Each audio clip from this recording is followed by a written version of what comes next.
I'll fill it.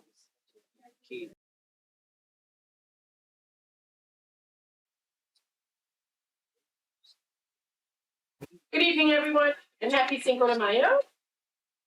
Can I please have a motion and a second to reconvene the public meeting? Motion. All in favor? Aye. Aye. Can we please stand for the Pledge of Allegiance, followed by a moment of silence for our service and Pledge allegiance to the flag of the United States of America, stands with nation under God, and justice.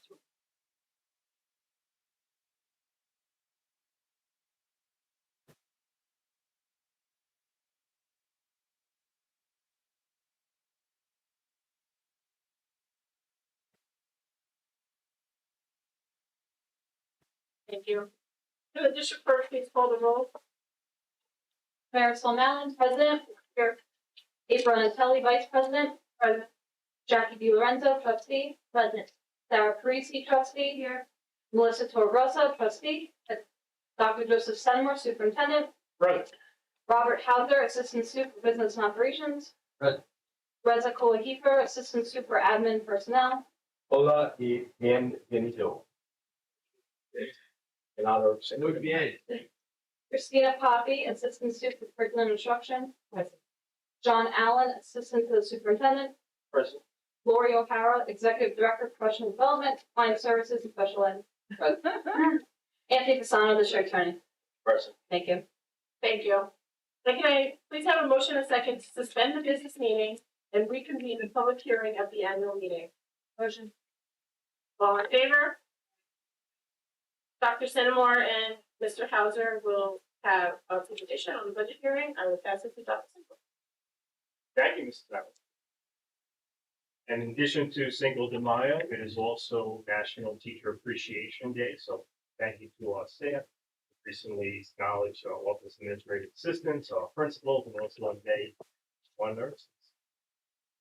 Get the presentation up. Good evening.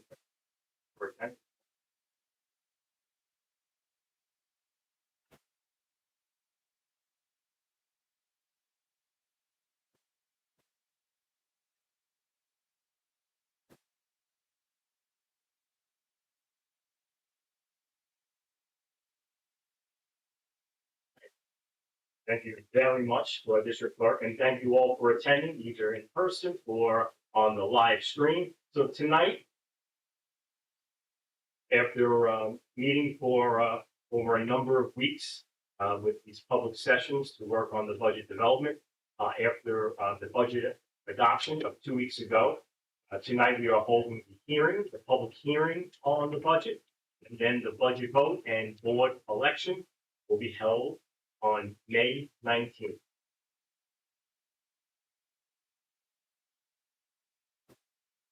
Number one priority has been and remains the bread and butter, which is student learning and the programs that promote it.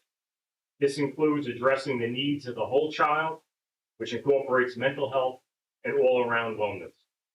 It is also essential that we continue to prepare our students for post-high school success through a variety of college as well as career exploration opportunities.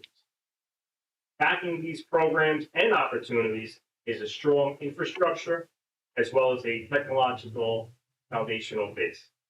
And doing all this while being mindful of the cost impact on our residents and remaining within the allowable tax levy, which we did.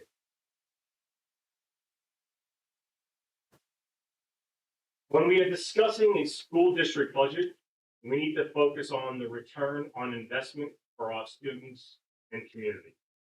ConnectWatt continues to promote excellence and achievement as indicated by outstanding recent statistics with similar results expected when the current year concludes in June. Our students graduate with core foundational higher order skill sets including communication, collaboration, critical thinking, and creative problem solving, all of which are equipping them with the essential tools for lifelong success. Connecticut athletes and athletic teams are routinely recognized for their scholarly achievement, with many students going on to compete at the collegiate level and all levels.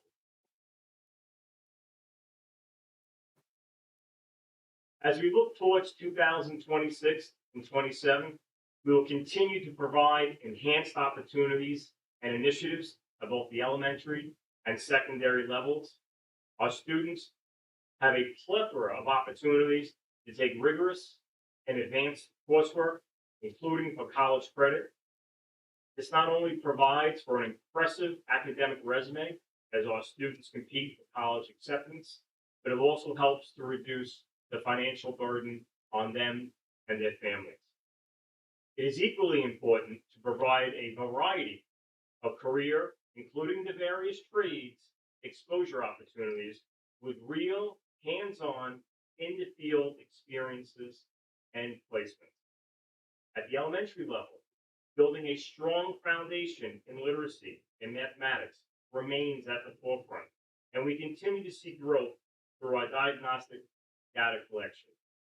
Additionally, early exposure to world language not only fosters second language acquisition, but also reinforces literacy across the curriculum. Connecticut is well equipped to meet the adopted changes that the state has recently done with its New York Inspires initiative and the portrait of the graduate, certainly the areas of personal finance and climate education.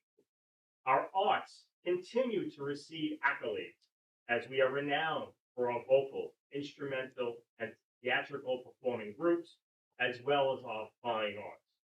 Our students are being recognized for their work in science research in the areas of genetics and biotech, while also engaging in local volunteer efforts such as the restoration of the wetland. They will continue to engage in science research partnerships with institutions such as Brookhaven National Lab, Cold Spring Harbor Lab, and Stony Brook University, just to name a few. Connecticut truly is and will continue to be a AAA district with its excellence in academics, the arts, and athletics. Like many districts on Long Island, this has been a challenging budget development process, especially when factoring cost impact mandates, limited aid increases, as we still await a finalized budget by the state. As I previously mentioned, the focus throughout has been meeting our students' needs while reviewing programs and enrollment. It is a lean budget with economy of scales, and we looked at and took advantage of open positions across the district in numerous areas. We also had to make difficult decisions, and certainly they were not made lightly, regarding the accessing of teaching, non-instructional supervisory, and administrative positions, with the latter including consolidating and restructuring responsibility. As I pass this budget presentation over to Mr. Hauser, I do so with confidence and conviction in the programs and services supported by this budget for our student success for the subsequent 2026-27 school.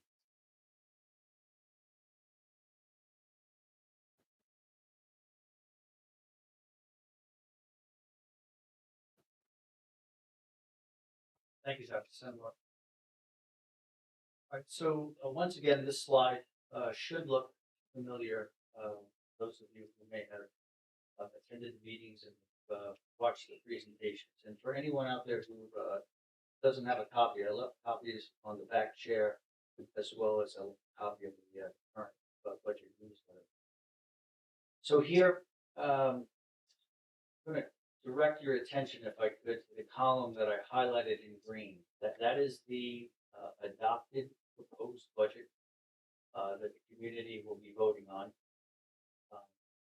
And I also want to pull your attention to the line that I highlighted bullet blue of the anticipated additional foundation aid.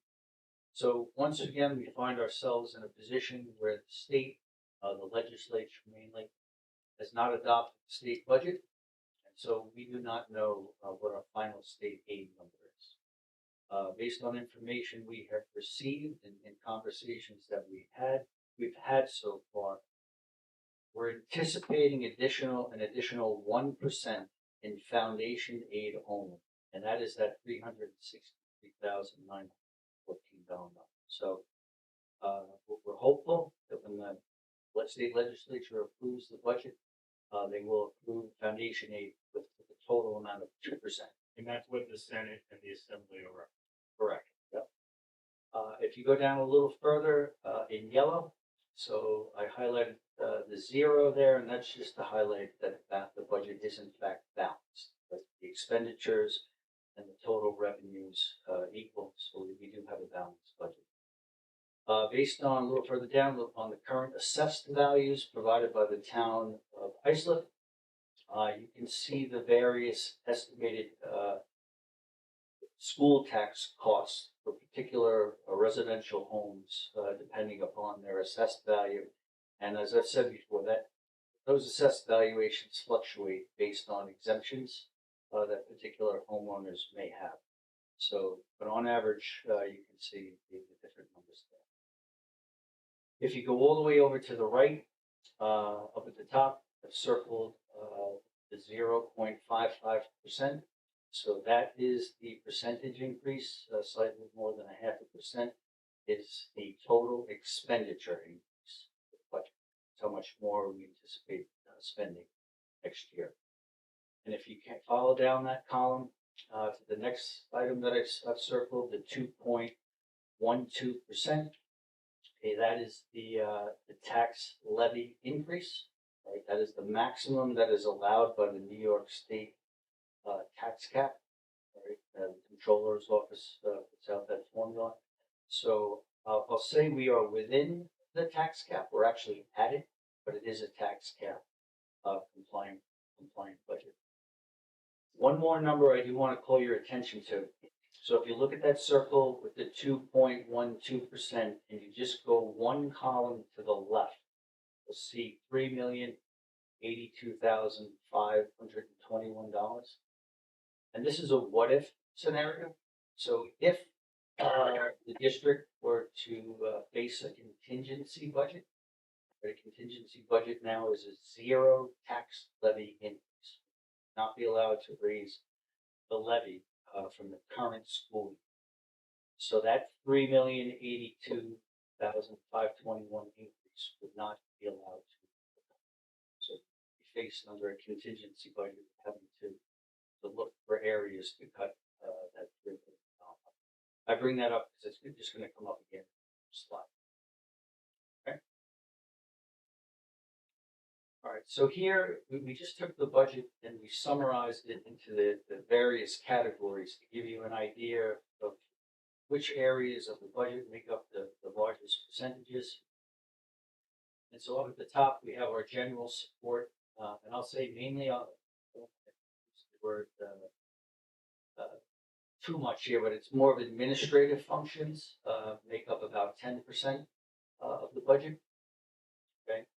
Second one is our instruction of a $118 million number.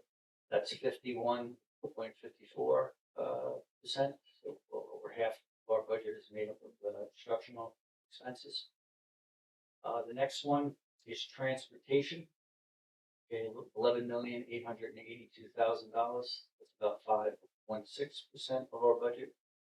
And then all the other expenses that are identified as undistributed expenses, which are employee benefits, our debt service on bonds, bond anticipation notes, tax anticipation notes, and then the third item is our interfund transfers. Those are the amount of monies we will be transferring to the special aid fund as well as to our capital fund.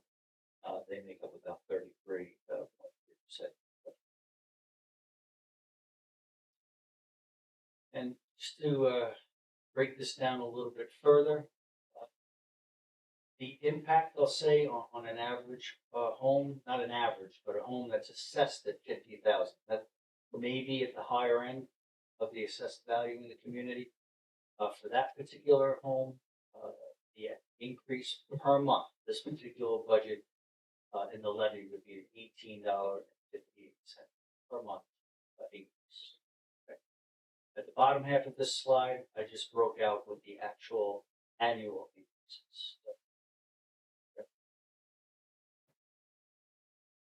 Okay, as I mentioned before, and I just spoke briefly about a contingency budget.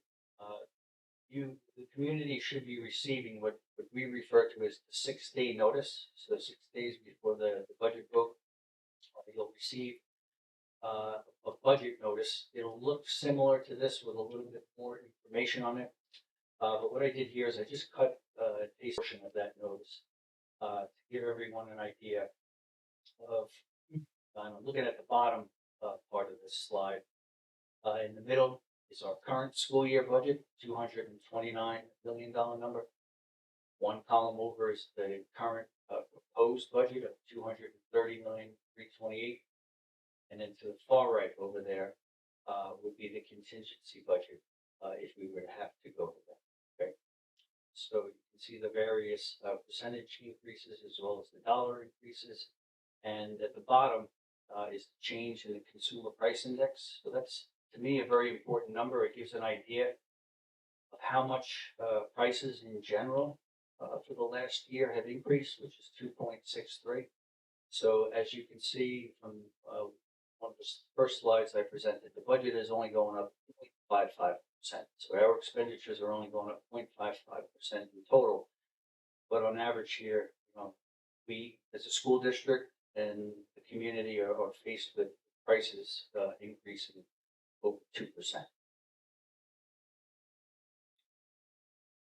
So for the vote, there'll be one proposition that the community will be voting on, and that is the $230 million proposed expenditure budget, which has that 2.12% increase in the levy.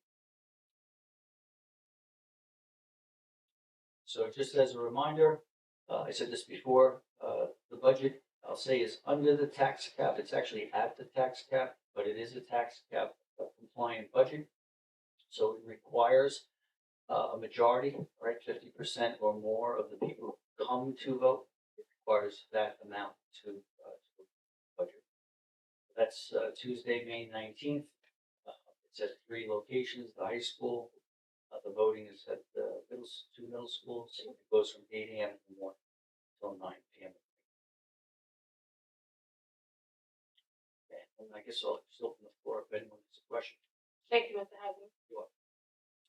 Yeah, the only thing I just want to point out on there, because I know this gets very confusing for people when they see 3 different voting locations. They are dependent upon where you live. So basically, the easy way to put it, just so that everybody knows, if you are north of Betts, you're at RMS. South of Sunrise, OBMS. Right in the middle, you're at the high school. Just to put that out there, because I know it's very different from the regular, November election. That's pretty much where the lines are going to go. Thank you. Does any board member have any questions for Mr. Hadley?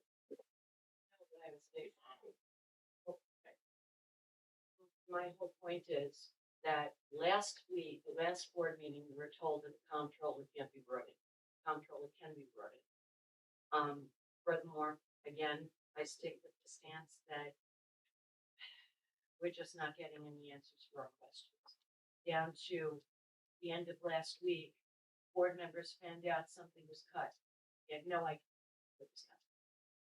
0. Okay. That's beyond major issue. And it brings into question everything with this budget. I stand firm on where I state this is, you can't not account for. It must be accounted for. When it's not, by the way, this was cut, this was cut, this was cut, and none of the board knows. It's never, but never supposed to happen. So again, that's where it stands. People have to vote their conscience come 9th to 19th, but they should know that there is no justice. Thank you. Does anybody else have any questions for Mr. Hadley? I will now open the floor to the public. But this public comment, I'm sorry, I do have one comment. I apologize. I agree with Sarah on a lot of what she said, but I really do hope the public gets out and votes the budget and passes the budget, because this does affect our students, it does affect our staff, it affects our community on a whole. We want the best for our students. We want them to be able to have the programs they have. And I hope everybody understands, so if budget doesn't pass, it's even more cuts than we've already made. So I want to make that part clear, that we really have to think about this on a whole and what is good for our community, our students, everyone. And I'm not saying that, we do have questions and they do need answers, but that will come. And we need to make sure that our students are still getting what they need. Raising class sizes is not giving the community what they need. Firing people, that affects our kids as well. Okay, again, no answers. Okay. You don't vote for make-believe and then question it after. Okay. Clearly I don't want to hurt anybody. I don't want to raise class sizes, but I certainly don't want to be told, oh, that we cut that. Without it coming to the board, without a vote, without anything. Okay. So yeah, I agree with you, April. My problem is, okay, you don't let the barn doors open, let the horse run in, okay? And then be like, can't do that. Doesn't work that way. Or clearly it does here, but it should. And just to clarify, last board meeting, it was stated like the comptroller could never be brought. Well, that doesn't work. Yes, it. well, to be fair, I said we looked into it, and we did. and Well, they can wait a come in. minute, I'm not talking about what the board was told. Yes, but Okay. we looked into it, and the comptroller can come in. The and board we- Look Right. into it, Yes, Good. yes, is the point, we did. not what we were told. So in terms of class sizes, all class sizes are conducive and they're within the budgetary guidelines. And especially at the primary level, if there is a class or so that might be one student or two students over those guidelines, we do have built into the budget teaching assistant support. So in terms of the class size, they still remain within our targeted numbers, and certainly not just at the elementary level, but especially at the secondary level. And, I mentioned when I was doing the first couple of slides that, enrollment is certainly a significant factor. And when you have to look at a lean budget, you look to see what your class sizes are going to be. You look to see the impact on programs. Our programs are intact. The one program at the high school that we're actually going to be servicing even more students now, and not just in that building, but across the district. So in terms of something that it may have been cut, I think one of the things that came up in the last couple of days was a software program the high school has been using called Scholarship. There's been issues with that program, trying to figure out an alternative. We recently met again with the high school, and we may have an alternative to it that we can still do within budgetary restraints. But certainly, as superintendent of schools, want to maintain those strong lines of communication, want to maintain the confidence of support, and certainly as we provide a budget to the community, want to maintain the community's confidence. And that's why I wanted to speak those first several slides, talk about, what is in place, what's been in place. Certainly, what we're looking at with the next year, this budget can support in terms of our student needs, both academic, social, emotional wellness, K through 12, and even pre-K. But as we wait for the state to finalize their budget, we are prepared to actually expand pre-K with the utilization of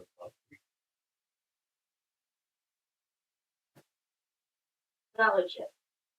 Now, I had brought that up, I want to say it was around 3 years ago, because I remember bringing it up as a parent before, that I had really a lot of concerns about scholarship between GPS tracking, student privacy, all of that. I wasn't a fan of it. We continued on with it. This now removal of scholarship, just with me, I found out about it, I think less than an hour ago. I had no clue that that was taken out. I couldn't tell you what's in place. I can't even tell you what the issues were from the district perspective as to why it was removed. I know my issues, I was not crazy about it at all. And I expressed it multiple times at meetings, and honestly, you had to hear me, you were sitting up here.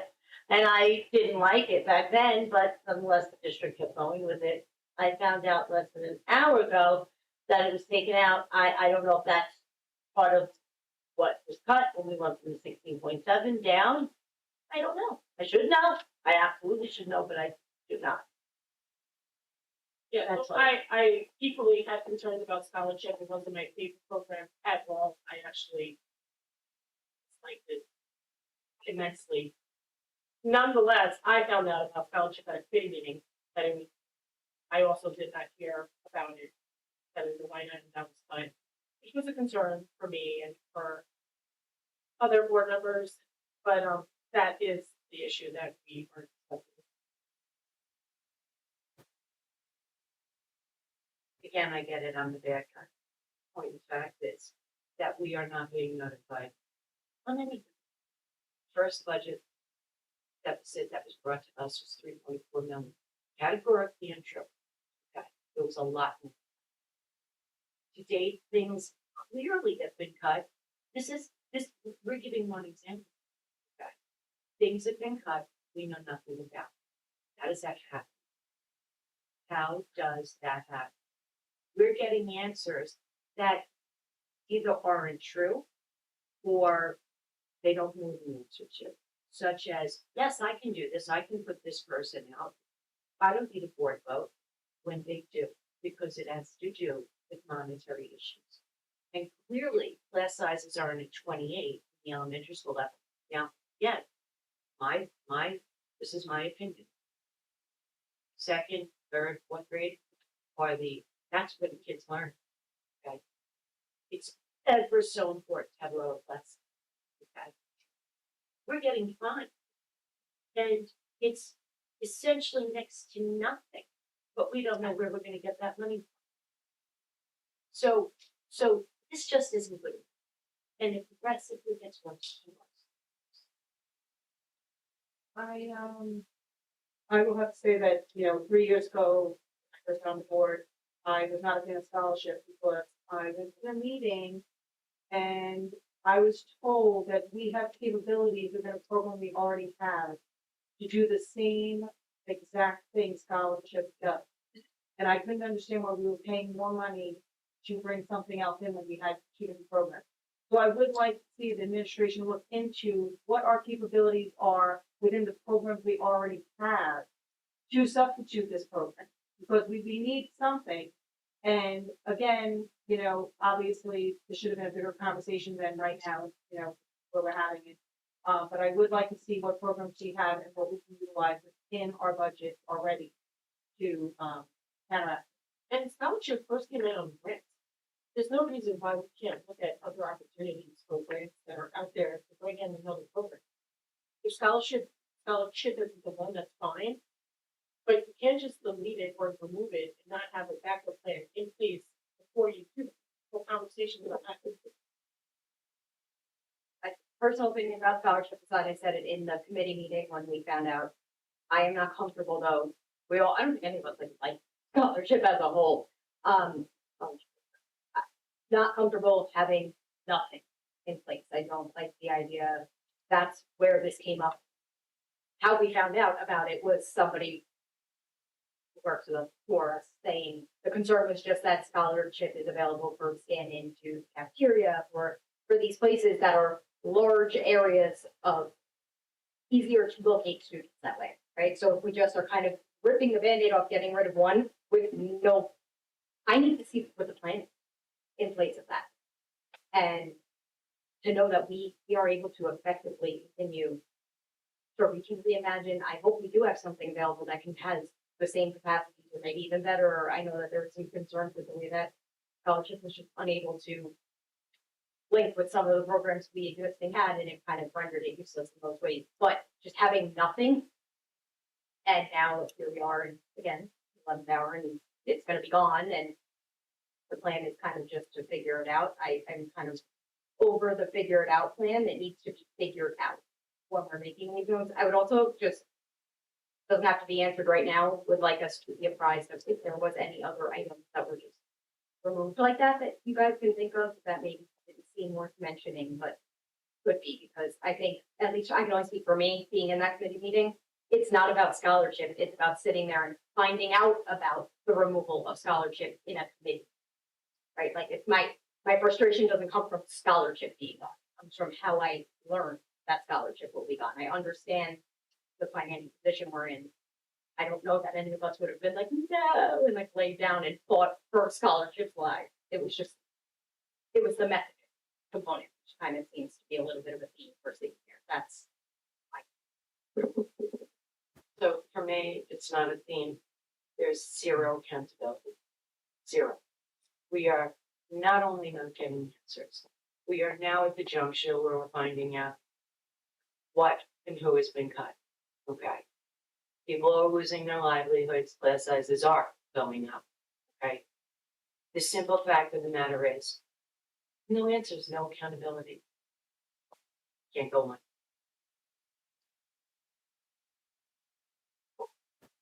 There is accountability with your superintendent of schools. And so if the board feels that they're not getting, certain answers in a timely fashion, those adjustments will be made.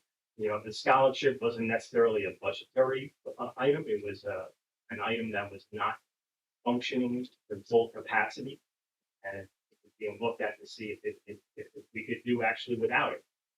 Certainly wasn't something that was heavily cut from the board, but I certainly wouldn't want you to, feel like accountability component certainly with this with it.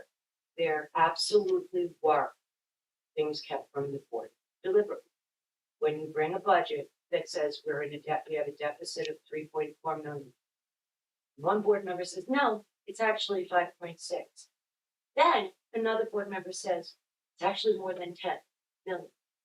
So this is not, it was not only no accountability, it was absolutely categorically kept from us. It's a date, we're still asking questions and sitting there going, how come we didn't know? I don't understand. And it's everything. We ask questions, no answers. And dealing with certain personnel and issues like that, not only that, we're getting a completely inaccurate story as to whether some things can be done and some things can't. But we have to know about that.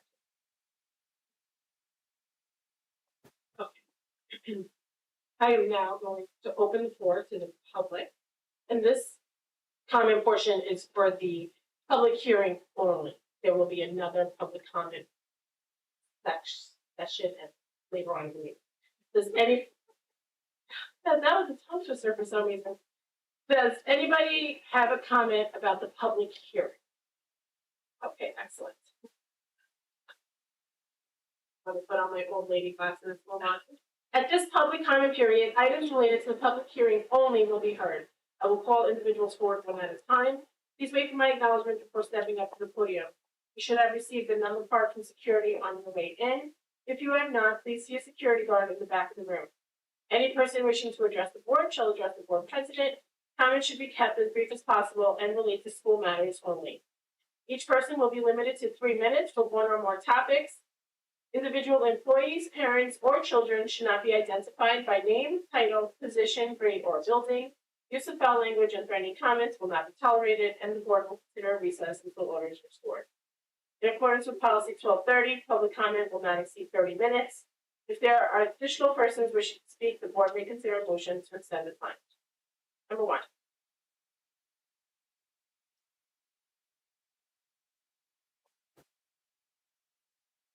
Just press the button on the mic. I don't know if it's the writing. Yes, that's it. So my question, is regarding placing the young students in, larger class sizes at such a academic and social development stage in their lives. I know you mentioned the TAs, but, my question is, have there been any statistics done in the past that show the larger class sizes have been effective? And if not, then is there a way to then process moving forward, some type of different way if academic numbers start to decrease and students aren't doing well in these larger class sizes.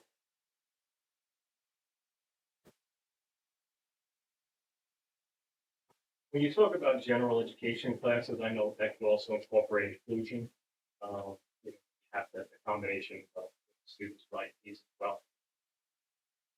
The research that I've shown definitely, probably shows numbers more in the lower teens. The reason that this district set up these budget guidelines, and I don't think they've changed for a number of years, the K1, 2, and approximately 22, the grades 3, 4, 5, at 25, is because those are considered conducive, free ranges. The board did, want to ensure, especially at the primary level, again, those grades can be K1, 2, that if we had sections that might have been 1 or 2 students over, because then if you start splitting those sections, then you're looking at 12, 13 kids in a class, and that's not really conducive. That you start getting into more of what might be considered a high special needs type of environment. You have that low of a class size to make sure that those supports were in place in terms of personnel, and so that's what I was referencing in terms of what the primary. So if the numbers after the larger class sizes, increase come September and students aren't doing well academic wise, I mean, second grade, is there something that they'll put in place moving forward to then diminish that 2 large class sizes and go back to the 3 for grade level? No, I would not anticipate splitting class sections up once the school year starts. And in terms of student growth, we have the diagnostics in place that they take several times a year. That allows for that timely monitoring, both the mathematics and reading literacy. And we do have, a great deal of supports in place that if we're seeing any of our classes, it's not just K1, 2, that may be struggling in any areas to provide that support. I just wanted to give you personal feedback, which has nothing to do with data. I can say that my 2 older children who went through had large class sizes, and we did fight for the TA because I do think a second person does need to be in the class, and they also had TAs in the class, and it did make a huge difference. So just from personal experience, and I hope that, obviously your children have the same benefit from it. That, but I don't want to say as a board member that, of course, if all of a sudden we see there's a huge difference, I don't want you to think no one's going to notice that or look at that. Because I would think no matter if I'm on the board or anybody's on the board, that it's going to make a difference. We would want to know that. Thank you. Number 2.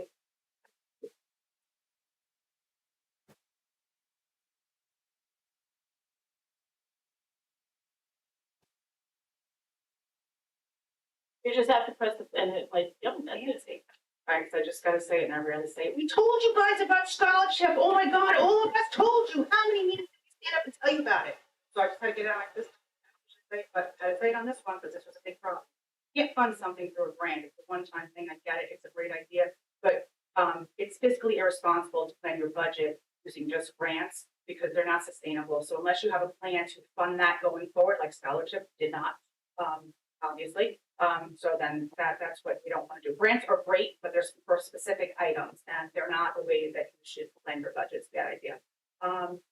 I am curious though, if we do go to contingency, and perhaps I missed this somewhere because I didn't see this anywhere, what will they be cutting? What was decided will go? Now I know we have to keep the operating and all that. Obviously there's a lot of requirements and we have to follow federal law and things like that. But what are we looking to cut to make up that difference? That's the one thing. And let me just say my other things while you get that together. I just want to say that I agree. First off, thank you very much for being transparent about what's really going on, because that's really important because we all should be here for the same thing, and that's to, support our students, our staff, and our community, and everyone's got to talk about that. But I want to say, Sarah, I do agree with you. The younger years, they do need smaller class sizes. It's supported by empirical data.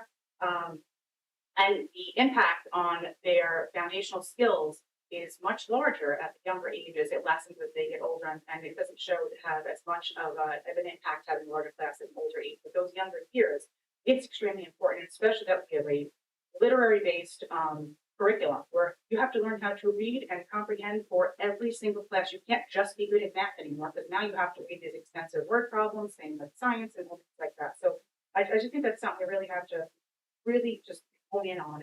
And my personal opinion, my kids did have larger class sizes, but I did fight for the TA. But I will tell you, I think all K-2 classrooms, regardless of how big or small they are, should have a TA. There should be a second adult in those classrooms because it makes sense. There's a lot that goes on with little kids, and even with bigger kids, but it's better to have a second person. And it's easier to pull a small group. It's easier to do things and to be more efficient, to be more effective more than anything. That's what we want to do, support the kids. And the staff, which that does. So, contingency budget, what do you got? What would you like to address? So if the budget was to be unsuccessful, board would have the option of putting the budget back up, adjusting the budget. Certainly during that time, we'd have to have discussions, from there. If we end up in contingency, and I think house that $3 million, we have to look at, programs and the staffing associated with programs. So you haven't considered anything at all yet? So if it fails, you have like 5 minutes to figure it all out. It just doesn't make sense.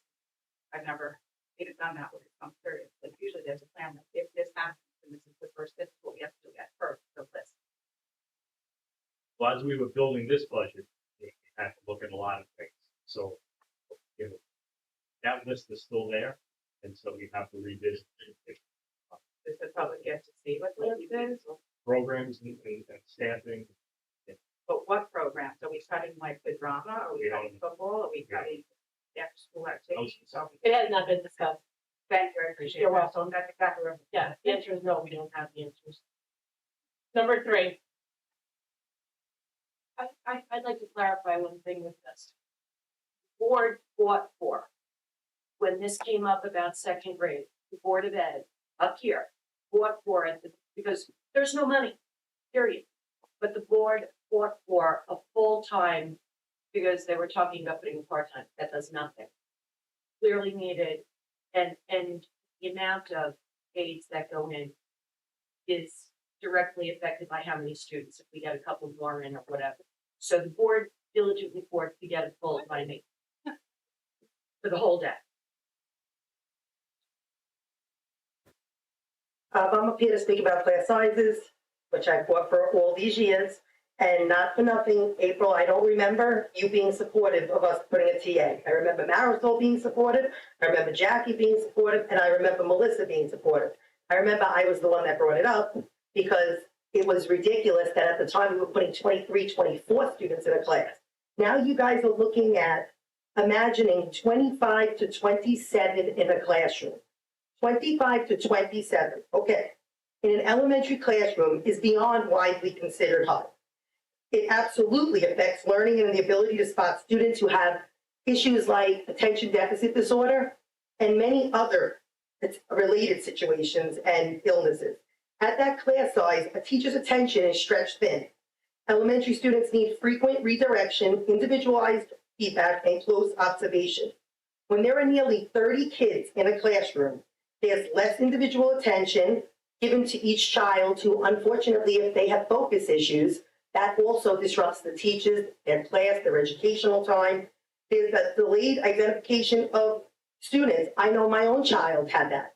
We didn't know until their older years. That's why I fought for it, because nobody understood a child that's shy that might be a selective mute. Child that's shy isn't just shy. There are other issues at play, and people didn't know because the classes at that time were bigger. Classroom management dominates.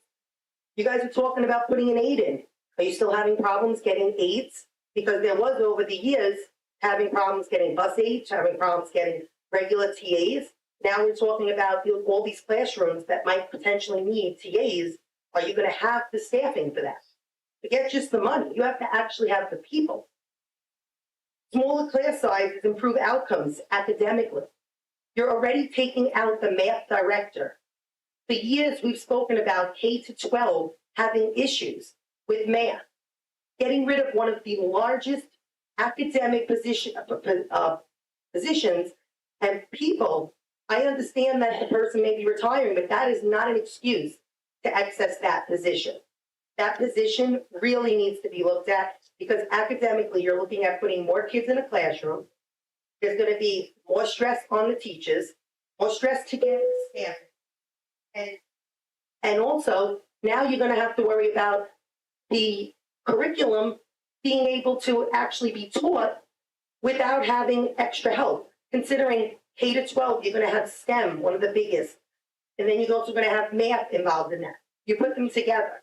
It makes sense at times with the English. I understood that one years ago when it was spoken about, putting English with business or English with social studies and business, but I do not understand what's happening, especially 26 to 26 kids in a classroom is absolutely ridiculous.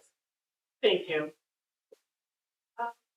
It went out, and that's why I was before you, Jackie. I just want to say, Jackie, I appreciate you trying to remember, but, when it comes to the TAs, it definitely was very beneficial for my kids. My daughter, who, many of you know, is a scholar herself, loves having a TA in the room. It's one of her favorites, more so than teachers in time. So yeah, no, I definitely always go to TA is beneficial.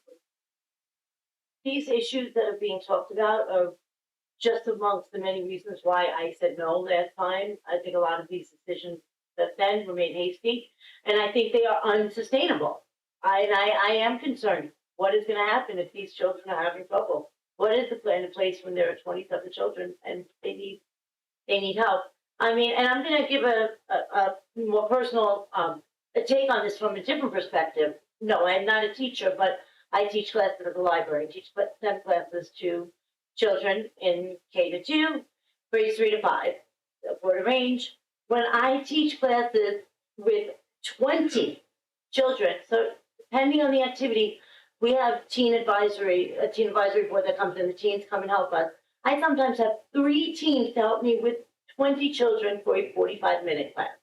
Because me, as the librarian teaching the class, and then I'm doing the activity with them, whatever it might be, they need help.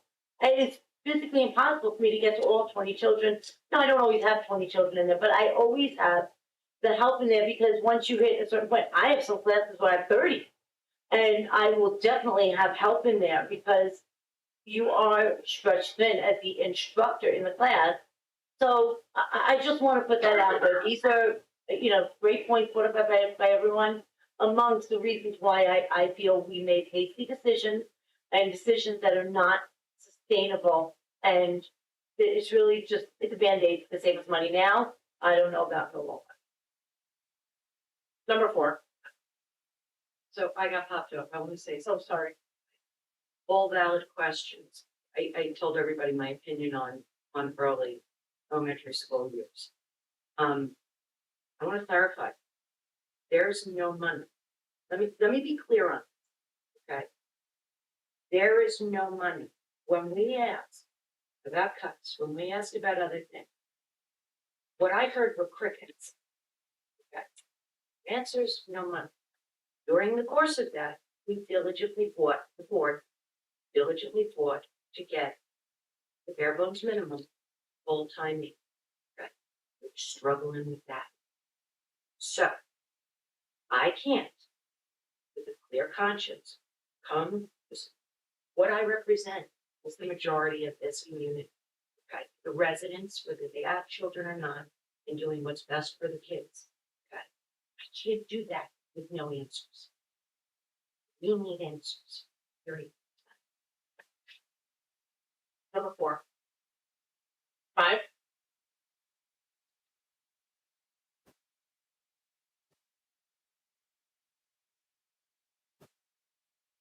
Hi. My question is regarding the projected budget plan. I was looking for it, the school district website, and I saw that there was a spending on 5G cellular boosters and computer switches. I just want to know how exactly is the district measuring how effective this is and the ROI basically on for this technology.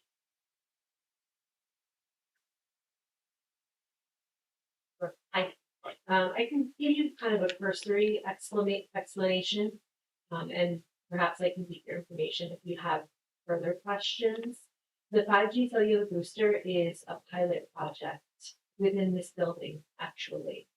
It's an effort to improve our Wi-Fi connectivity. And the reason why this building was selected is because the charge for that particular service is based upon square footage. It's an effort to see how well the cellular service improves with that booster in place, and that will inform our next decision making in terms of a larger scale project for the district. It's an initial effort. You're welcome. And what was the other one that you mentioned?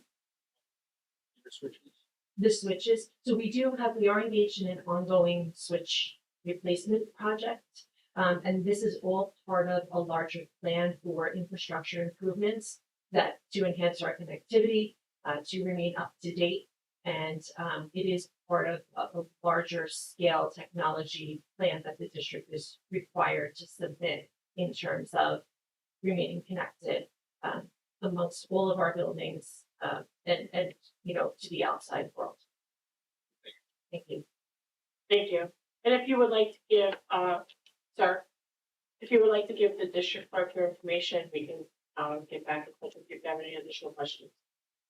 Number 6.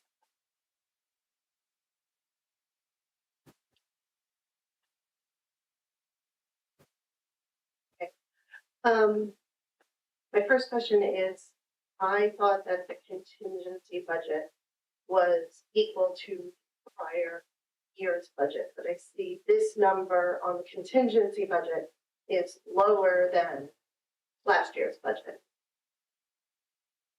Correct.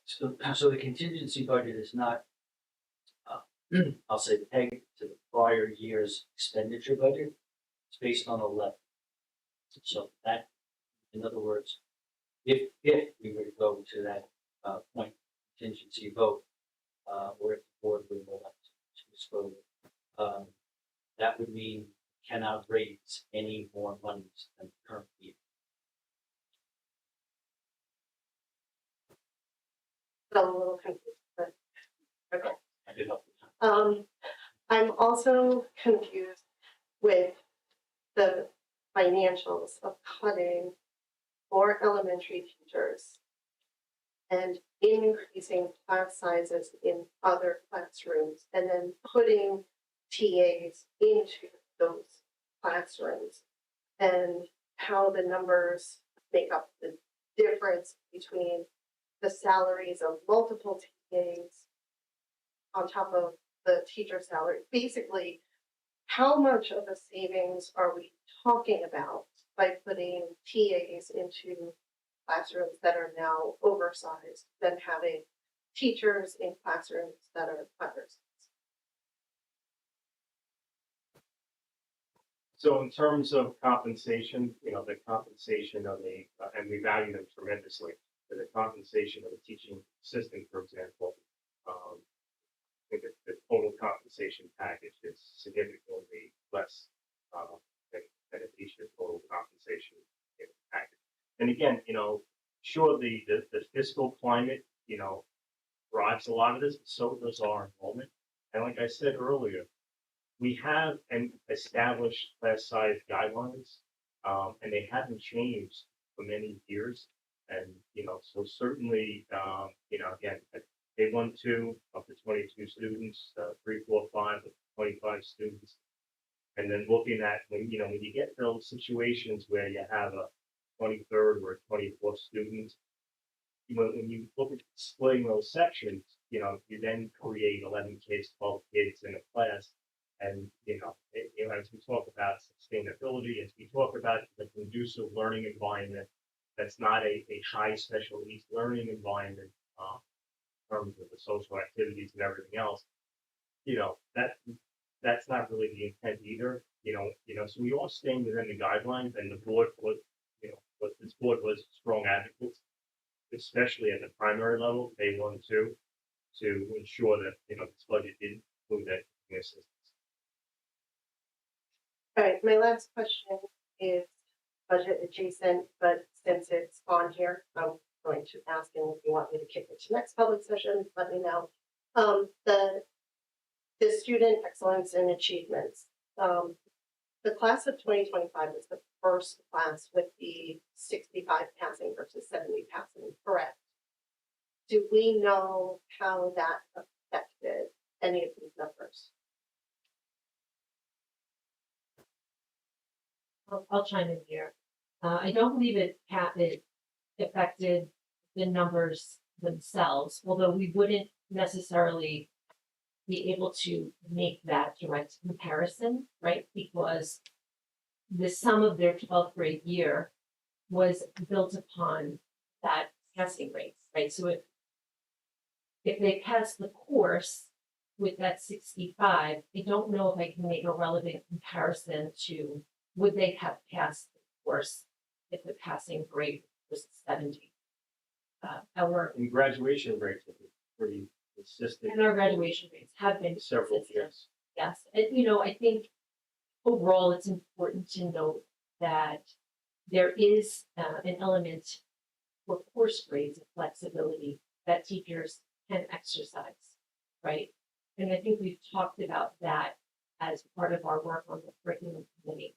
So if the student is in that passing range, has exhibited effort, the teacher does have the ability to make a decision to bring that student over that passing threshold, whether that's 65 or 70. I think that conversation holds true. I guess the data marker would be our graduation rates, and they have been consistent. And in addition, the region's passing rate has always been 65, right? So we've always been held to that standard in terms of meeting that criteria for graduation, positioning for graduation. So I have a question about that. So from what I understand, this is Connect What? It's individual school districts, but for instance, if someone passes the regions, yet they weren't passing their course, they don't pass the course, but I'm not quite understanding why we would make things more difficult for the teacher and your kids. Okay, it's always been, or for many, many years in Connect What, that if a kid passed, whether it was cramming and studying the last month to pull it through, when they passed the regions, they got their regions diploma, they passed the course. But Connect What, am I accurate on this? That even if they pass, if they fail the course, then they fail the course? That's accurate. So if they're passing the Regents exam and they earn credit for the exam, right? They've completed that requirement, they've completed that element. However, and the Regents exam does factor into the course rate, which does not occur in every school district also. That is a local measure.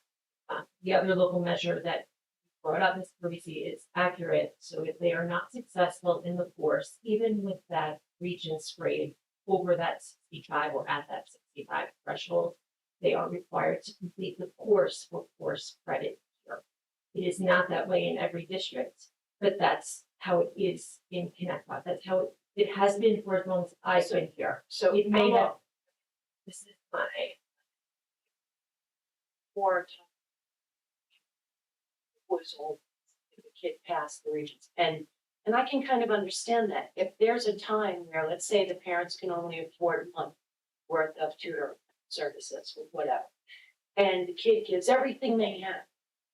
If it's good enough for the state, why wouldn't it be good enough for Connect What? Why would we make their lives that much more difficult? Because clearly they put in what they needed to put in to pass that. And maybe it was simply that parents could only afford a month worth of tutor, something like that. And as I said, it's always been that way in Connect What. So 11 years it hasn't been. I have to ask why. I don't understand. It's just another question. Well, you can answer. I brought this up in the curriculum meeting too, because I was under the same impression as you, that was always the case. And then I was corrected, because I thought the same thing, pass the Regents, pass the course. And I was told that it's teacher specific, and some teachers do that and some teachers don't. But I thought the same thing same issue for many, many years. I don't even understand what the teacher specific means. It was either, it was period end of sentence, this is the way it was, okay? If you pass the regents, you pass the course, okay? So teacher specific, I don't know, I don't care. What I understand is, why would we, if it's good enough for the state, why would it not be good enough for us? And why would you make that just that much more difficult? Don't get it. Thank you. Number 7. These extra, the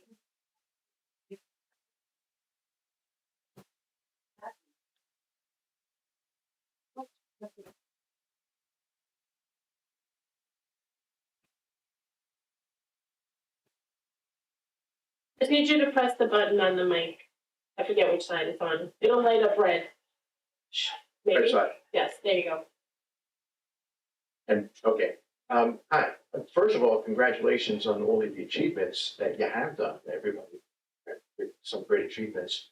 One of the things that is effective is looking at best practices. I can tell you, in other districts, they have very open budget workshop meetings. They have, before the district, the school board meeting, there's a workshop meeting. And I'll give you an example related to scholarship. When we were looking at a new student management system, we had the sales rep from Infinite Campus come in and present to us, the board and community members, what we should know about Infinite Campus. And then we looked at School Tool, and it was a community decision. And I strongly urge the looking at the process of the budget process so that it's we made the decision. We together made the decision as opposed to us versus them. Nobody wants to make some of the cuts that you are being asked to make, okay? But when community members get to weigh in on it, it makes a big difference. And I'll give you an example. I'm a big summer school guy. I couldn't even get summer school in my own budget because the community said if they didn't pass the first time, they don't deserve it. I don't agree with that, but I respected what the budget said, what the community said. And I think that a more open process with workshops with everybody, all vested parties, it becomes a we decision as opposed to us versus them. Thank you. Yeah, Ed, I have to tell you, I totally agree, and I've asked since I got on the board for us to bring back, we did have those at one point, that every PTA would, create a budget, committee, and, majority of the board did not agree, so, but I definitely think it's beneficial to have the community involved, that's what. And you know what? We're in this together. It's not like if my side of the boat is sinking, that you're okay. We are all together on this. And I think that's the issue, to Ms. Anatelli's point. It wasn't that we didn't want to have this committee, it's that we had it. The board at the time and the superintendent at the time, and it was not Dr. Sidmo, by the way, did not listen to the feedback that was presented. So therefore, a lot of people were like, what are we doing? So they're like, why didn't we form another one if we're not in them? But to April's point, we're like, well, we're new for the superintendent to try to go, but it just doesn't. Learning goal. Right. Yeah, thank you.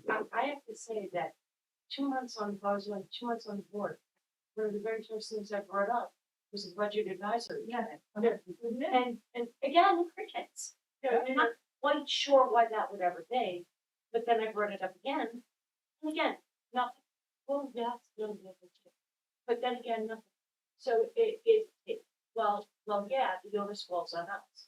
Essentially, with something like this, we need the administration to be like, all right, we want a budget advisory committee, get this going on, do this, do this, do this.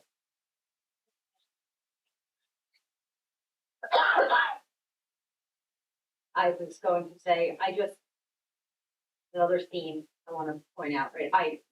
I think we were all like, yeah, and I do recall the first year on board, this also came up at the Budget Advisory Committee, and we were all like, yes.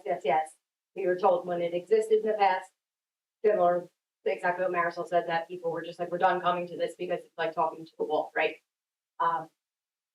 The theme I noticed that kind of keeps coming up is like, it's always been this way, or this is just how it's been, or like, this is how we're, like, I'm kind of dumb with the answer of, it's been this way. It's not anymore. And guess what? After the next election, it's not that way anymore again. They're like, it's not, that's it. Like, I'm frustrated because it, again, there's a level of responsibility, right? We bring it up, we're all like, yes, but then 900 other things come up and we forget, and then we get put in these situations where we're like, didn't we say we wanted this? And here we are. So like, again, and it sounds like, Mom, not to speak for all of us, but so far I think 4 or 5 of us are in on their head. We need to start now looking at getting this form so that we are not doing this a month before next year's budget and being like, what's to come? Even though we're already in whatever financial position we're in, so then everybody feels heard. The other thing is really quick about I remember at the curriculum committee meeting about those grades, the percentage was really, really small. People that were like on that cusp of that the 65, 70, but even like impact. Yeah. So I don't know what it was, but I remember part of the decision-making process when we did that was because it was such a small, like it was going to help that very, very small number that were like right in that in between at 65 and 70. But like tiny, but it was worth it when we talked about it because it was going to pull those few over the finish line. I don't know if that helped a little bit. It kind of felt like a really long answer, non-answer. And again, I have to just go back to the budget advisory committee. I sat on the budget advisory committee 20 some odd years ago, 4 years. My husband sat on it longer. It absolutely works.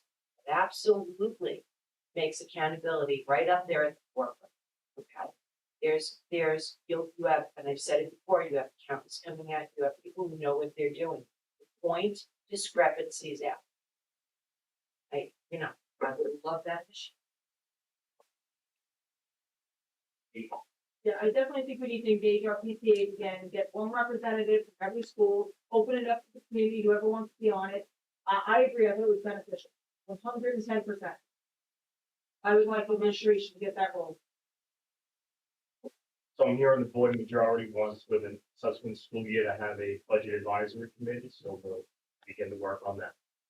And I think it should begin in the fall when we should be knowing about budget issues. The public and the committee should also be knowing about it. We should actually be organized over the summer so that in the fall we're ready to go. We'll look to have it organized for the summer and get the whole process.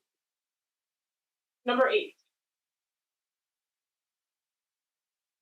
So I wasn't going to talk about this, but since you just brought it up, the piece that's really important is that 45 years ago, I was on the budget advisory committee when my kids went to Cherokee Street. The principal said to me, "Oh, you've got a financial background. I would like to do this." I said, "Sure." And we wound up at meetings with possibly 6 people. And I was on it for 2 or 3 years. We had meetings, we didn't have meetings, and people came and some people didn't. And when we got to the end of our time, which was normally like February, to give you the ideas that we thought you could use towards the next budget, and not you, but I'm talking about the Board of Education who was there at the time and the administration. Oh, this is contractual, this is contractual, this is contractual. So really all the ideas we had went nowhere. And it went nowhere for 3 years, and in 3 years it just died. I then was on the Connecticut committee that was trying to tax MacArthur Airport. And we thought we could get some money out of that. And I was on that committee for about a year, and the same kind of thing happened. We have about 18 people here tonight. I traditionally have about 25 people at the Greater Algonquin Civic Association. If there's not a vote at a PTA meeting, you get 10 people, you get a lot.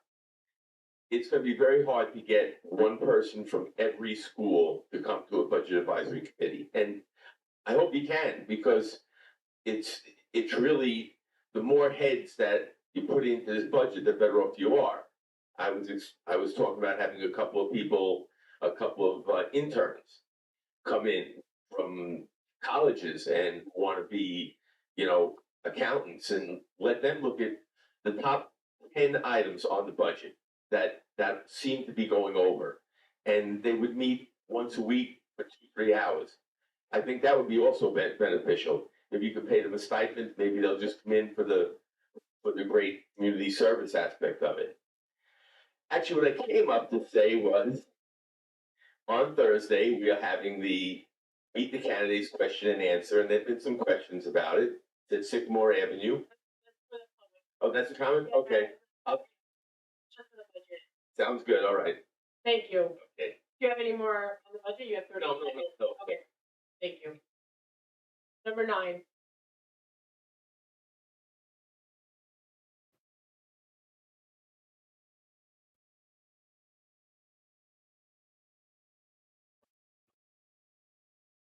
Button on the mic. Hi, I just want to say that this is really interesting.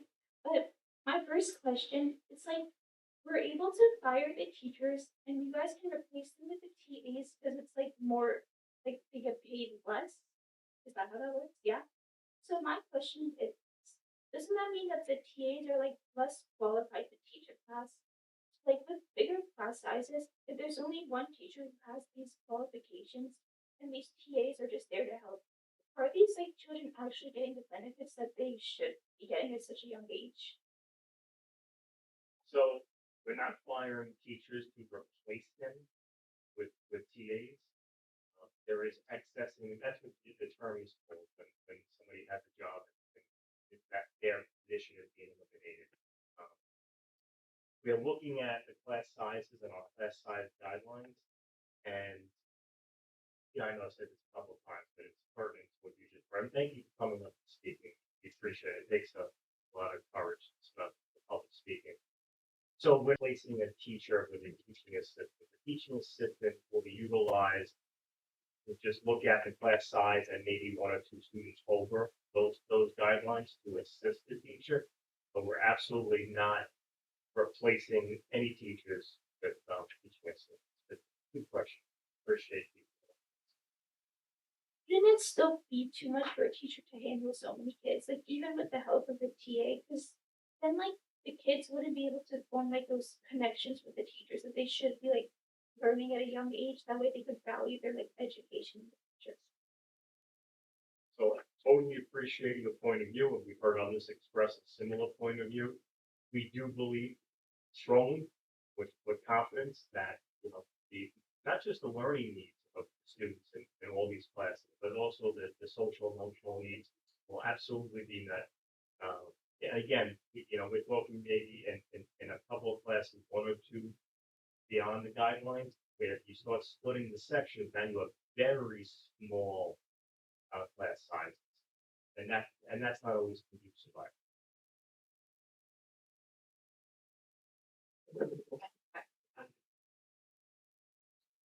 You have the floor. Yeah, no, so just to put it out there, when a teacher's overburdened, it's invaluable to have, you know, teacher to help. Clearly, they're not going to do exactly what a teacher does, but it does put it back. And clearly, we're kind of working there, and we're doing the best we can. It's essentially nothing. Okay. But it's a good point. Everything you're saying is essentially accurate on that, you know. And I'm yeah, you're right. We're doing the best we can. There's nothing, and we're trying to help in that anyway. They are. Thank you so much. Have a good night.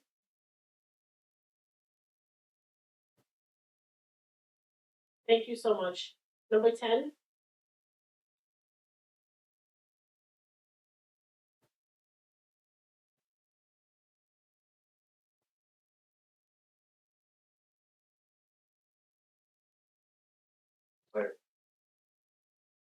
I actually served on the budget advisory committee as co-chair a couple times about 20 years ago. And I think the key there is that the committee is going to get involved and be on the committee, that they have to be heard, they have to be able to give input and actually have with interaction with the administration. But in terms of the budget this year, I think what we're seeing now suggests not just forecasting, but a pattern of financial mismatch. When rising costs like salaries, benefits, and services are still not properly accounted for, that's not bad luck. That's a better plan. If one-time funds or reserves are used to prop up prior budgets, then the district knowingly or unknowingly created a structural deficit. That's not sustainability, that's postponing the problem. And now the consequences are falling on our schools, positions being accessed, experienced staff pushed out to retirement, larger class sizes, growing instability for both students and teachers. At some point, we have to call this what it is. This rises beyond simple oversight. It reflects a level of incompetence that borders on financial malpractice. The community deserves more than explanations after the fact. We deserve transparency, accountability, and an honest assessment of how this happened. That's why I'm calling for the New York State Comptroller to step in and conduct a full independent review, so this board and this community can have a clear, objective understanding of the district's financial practice. Because without that level of scrutiny, there is no confidence that this won't happen again. And ultimately, it's our students who bear the cost of these failures.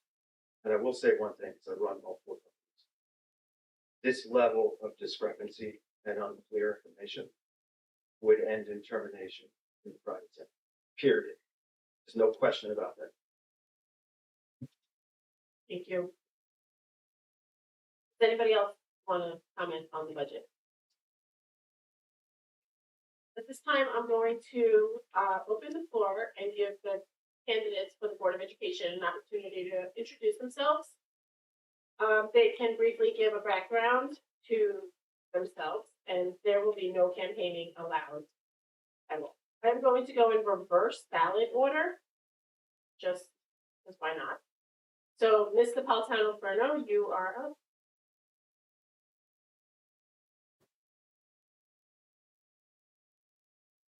Loudest first, okay. My name is Jacqueline Napolitano-Ferno. I am a Ronkonkoma resident for 48 years, my entire life. I graduated Connecticut High School in 1996, class of 1996. I then went to Suffolk Community College, where I received my Associates in Criminal Justice, and then I went on to NYIT for a Bachelor's in Behavioral Science. And when my last semester left because I got sworn in as a NYPD police officer. I did 8 years in the NYPD, and then I switched over to Nassau County to a village police department, where I served, and I still presently serve. I'm in my 27th year as a police officer. I was the PBA vice president for over a decade. I am a member of the Coalition of New York State School Boards as a former board member, and when I was actively on the board, where I work with board members from all over Long Island, and we go over things. I am the president of a new coalition, Students and Taxpayers First. That's only just been established in March of this year. We haven't really got it going, but it's to restore excellence, affordability to Long Island schools. I sit as the president there. I have been on the school board from 2019 for Connecticut to 2025. I served and attended the national conference for the Board of Ed on October 2024. I served on almost every committee, the superintendent search committee, the disabilities and special education, policy committee, budget committee, contract negotiations committee, drug alcohol task force, mental health committee, anti-bullying committee, transportation committee. I was a member of almost everyone that I'm still on the SEPTA, as a SEPTA member, I'm still on the emergency management committee. I love that one. I do the hiring committee. We were on the hiring committee, the security armed guards committee, health and safety committee, curriculum, school lunch, and nutrition committee. I'm sure I missed a few, but I am active in the community. I am part of the Connecticut High School PTA. I was with the Cherokee PTA, the Ronkonkoma Middle School PTA for many years as the Board of Ed liaisons. That's how I got involved with becoming a board member. I also served as a membership for the PTA person. And like I said, I've been serving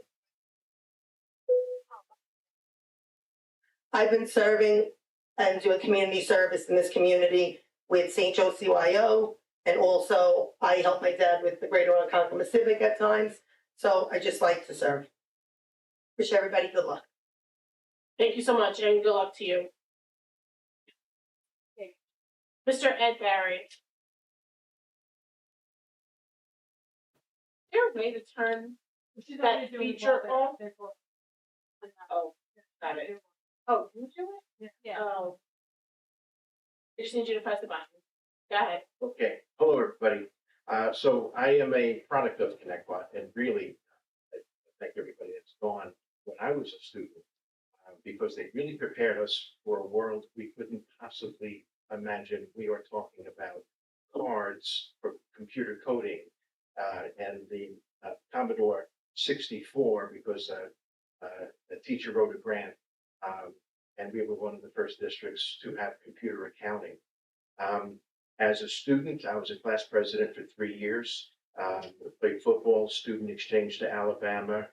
We were the first class to go to Rocky Horse. Tom Croce and Dee Serber was their first class advising, and they took bravely us to Rocky Horse. I was later a senior advisor, and I know what that responsibility was like. As an employee, it's kind of interesting and fun. I started in 9th grade working in buildings and grounds as some program for lower income families, family of 6 on police officer salary. I then worked for 3 years at the high school as a stock clerk. I went on to become a tenured teacher. I was at the high school, was excessed in 1992, was pulled back, and then I was excessed again when I was teaching at Wisconsin Middle School. As a ConnectBot community member, I was a JV football coach volunteer, CYO coach baseball volunteer, and volunteer for the St. John's Youth Ministry. Professionally, once I was accessed from East Hampton, I'm like News 12. I first went to the Green Acres Mall in Valley Stream, and then the second accessing was out to the Montauk Lighthouse. So our students from East Hampton went to Montauk.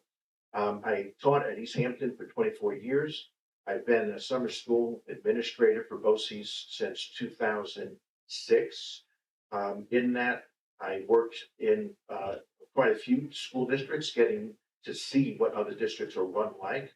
I've worked in Riverhead, CI, Hampton Bays, Middle Country, Bayshore. I was a summer school principal here at ConnectBot in 2007 and 2008. As I quote retired, my boss says I'm failing miserably at retirement. I retired allegedly in 2018. Since then, I've been working as an interim assistant principal at Lawrence Road Middle School in Uniondale, an interim assistant principal at the Bixhorn Tech Center, which you send many students, and I'm a big believer in career and tech ed. And this past year, I was an interim program administrator running the nursing program for BOCES. I raised my family in the Comstock School District. I have 4 children, 5 grandchildren. And in that time, I served for 9 years on the Comstock School Board.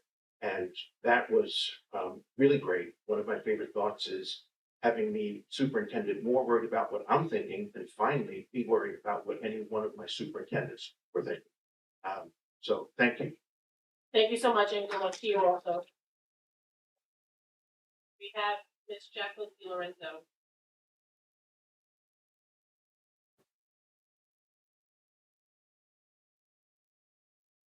I'm actually kind of nervous being on this side. A little strange. After spending so many years on this side before sitting up there. But my name is Jackie DiLorenzo, and I am a candidate for this year. I am a lifelong resident in the ConnectBot district. Graduated in 1998. I was, which I think I've said many times, very active in the music. One of my favorite things, all the shows, the musicals. I loved my time here as a student. And I have 3 children who are in schools. I have an elementary child who is a student, and I have middle school. He's very active with baseball, OBMS baseball team, and my high schooler who is very into track. So I have children at each level, and they're all very active. They love what they do. I am going to be married 19 years on May 19th. So kind of interesting that this falls right on my anniversary, but yeah, we've been together for 19 years, very happily married. And I'm a children's librarian at the ConnectBot Public Library. I love working with children from birth up until fifth grade. That's what we focus on. And much of what I do is STEM, makerspace. I love it. The looks on their faces when they mix baking soda and vinegar. It's just fantastic. I love what I do. Being with the kids, it's fantastic. I am a Stony Brook undergrad, which is kind of interesting because I'm a librarian, but my undergrad is in applied math and statistics at St. John's University for my master's in library and information science. As far as outside that, I've been up here for 3 years. I also sit on the Bohemia Civics as secretary and member of the PTAs, and I've sat on many of these committees, if not, I think all of them. In mental health, I've been on for many years, curriculum, transportation, policy, I think just about every single one of them. Working with everybody, done that. I don't think I have anything else to fill up my last minute at this point. So for now, I am done. Thank you for the opportunity to speak up here, and happy early anniversary to me. Thank you, and good luck to you. I mean, what better way to spend your anniversary than here, right? Miss Jenny Ketty?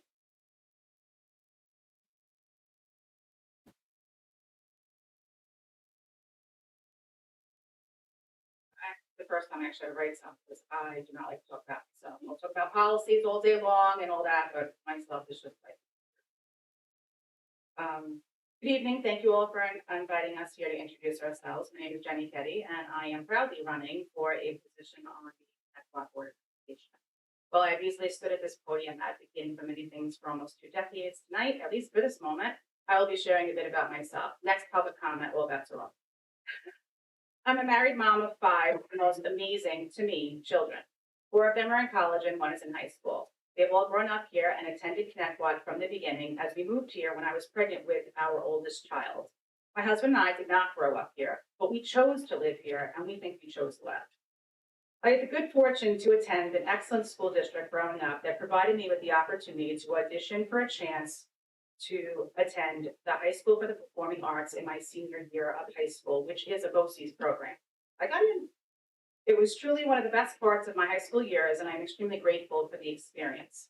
After high school, I completed a degree in music and performed in venues throughout the city and the island. After some time working, I decided to go back to school, but this time I was going to trade school. I completed the coursework of cosmetology and passed the New York State licensing exam.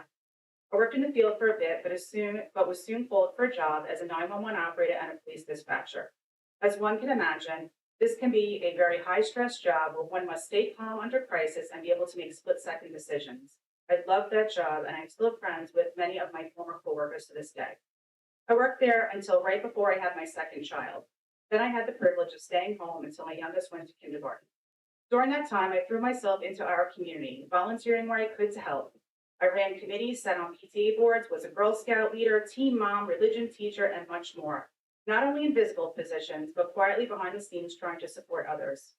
One very memorable event was a very elaborate 5th grade play that myself and an amazing group of parents put together when there were no employees to do it that year. It was a crazy undertaking, but worth every second. I would do it again in a heartbeat. I am also currently a member of multiple PTAs still in our district, even though I have a high schooler. When my youngest entered kindergarten, I re-entered the workforce in the field of special education. I've worked in grades K through 12 and currently work in a specialized high school for students that need a different environment to support their educational and behavioral needs. I love, love, love what I do. In fact, during my time in this field, I went back to school again and completed a degree in community and human services with a concentration in advocating for at-risk youth. But I'm not done. I'm also now about halfway through my master's in special education for grades 7 through 12. I'm a lifelong learner. I want to know all of the things. A few random things about me. I love helping others and think that one small act can create a ripple. I do not think that anything is impossible, much to many people's dismay. I think we just have to figure it out, and I love a good puzzle like that. I love to read legal cases and do so for enjoyment. I know, odd. I also love learning and reading about people to understand the why and how of them. A fun fact about me, I play multiple instruments, but focused my studies on voice and cello, and I appeared on a children's television show when I was little. And thank you so much for your time. Thank you so much, and good luck to you as well. And finally, we have Ms. April Ines Ellie. I'm just gonna stay sitting in my seat, it's just like Jenny. I do not like speaking about myself, so I had to write something also. Hi, my name is April Anatelli. I've been part of the Connecticut family for most of my life. I have 3 children who all attended schools within the district. My connection to Connecticut extends far beyond being a parent. I have volunteered in the district for over 25 years, advocating for students, supporting countless school events along the way. I have served in every position on the BOSSI PTA board, as well as on the OBMS PTA, and participated at the PTA council level. Over the years, I've coached sports, baked more goods than I care to count, and helped organize more Halloween happenings than I can remember. Serving as a sitting board member felt like a natural progression after decades of volunteering and advocacy within the district. Through the board, I have the privilege of serving on several committees. The policy committee, where I help create and revise district policies. Alcohol drug committee, whose work has a meaningful impact on the student body. Curriculum committee, where I gain meaningful insight into staff and community perspectives on what is effective or what isn't working within the classroom. What next steps should be when it comes to curriculum and how it fits into New York State guidelines for public schools. Disability Awareness Committee, which highlights the incredible strengths of our special education population and raises funds for SEPTA scholarships. Anti-Bullying Committee, Transportation Committee, along with attending numerous district events throughout the year. Outside of Connecticut, I work for a multi-million-dollar global technology company as the Director of Procurement and Fulfillment. I oversee a team of 12 and serve as a subject matter expert for my company. My role involves using data-driven insights to drive continuous improvement. I review budgets and client forecasts to ensure alignment with company revenue targets and overall financial trends. Listening is a critical part of my professional role, listening to customers, internal teams, and stakeholders. That ability allows me to build strong relationships, create effective processes, and make decisions that benefit the organization as a whole. I have the privilege of working remotely, which provides flexibility in my schedule and supports a strong work-life balance. Additionally, between roles, I spent a year working at BOCES as a substitute and teacher assistant, supporting special education students. That experience gave me first-hand exposure to programs at the elementary and high school level, and I believe it has been invaluable in informing my perspective in decision-making as a board member. I consider myself a loyal and fair person, raised to treat all people with kindness while standing firm in my beliefs. I come from a family of educators. My mother dedicated a large part of her life to working with special education students, and I'm grateful for the values she instilled in me, to look beyond societal norms and recognize the work and potential in every individual. I believe I am a work in progress and view learning as a gift. I strive to learn something new every day, keep my mind sharp, and remain open-minded, always willing to listen and evolve with the time. Thank you for your time and consideration. Thank you so much, and good luck to you as well. Can I please have a motion and a second to suspend the public hearing of the annual meeting and reconvene the business meeting? Motion, second. All in favor? Aye. Aye. Can I please have a motion and a second to approve the minutes of the April 21st, 2026 meeting? Motion, second. All in favor? Aye. All right. Can I please call for a motion and a second to approve item number 1 on the financial matters, Treasury Report, March 2026? Motion, second. All in favor? Aye. Aye. Any noes? No. Any abstentions? Can I please have a motion and a second to approve item number 2, cash flow report, July 1st, 2025 through March 31st, 2026? Motion, second. Any questions? All in favor? Aye. Aye. Any noes? Any abstentions? Can I please have a motion and a second to approve the overtime reports from July 1st, 2025 through March 31st, 2026? Motion. Any questions? All in favor? Aye. Aye. Any noes? No. Any abstentions? Can I please have a motion and a second to approve the trial balance report July 1st, 2025 through March 31st, 2026? Motion. Second. Any questions? All in favor? Aye. Aye. Any noes? No. Any abstentions? Can I please have a motion and a second to approve the appropriation status report July 1st, 2025 through March 31st, 2026? Motion. Second. Any questions? All in favor? Aye. Aye. Any noes? Any abstentions? Can I please have a motion second to approve the revenue status reports July 1st, 2025 through March 31st, 2026? Motion. Second. Any questions? How does the board know what they're voting for? Because all these have attachments. I know. Yeah, so I open the attachments, that's how I know what I'm voting on. Okay. All in favor? Aye. Aye. Any noes? No. Any abstentions? Can I please have a motion and second to approve the school lunch report July 1st, 2025 through March 31st, 2026? Motion. Any questions? Yeah. So when do I talk about the fact that in the high school, hamburgers are in water? Being given out in water? I genuinely don't know. So, yep, you Having could to do it. Lunch You program. could do it now during, or you can wait for public work discussion, What's more convenient? probably for discussion. All in favor? Aye. Aye. Any noes? Oh, I Any- do have a question. Sure. Free lunch. Is it free lunch still for the high school kids? It is a free lunch. If you want a second lunch, you have to pay. Right. Right.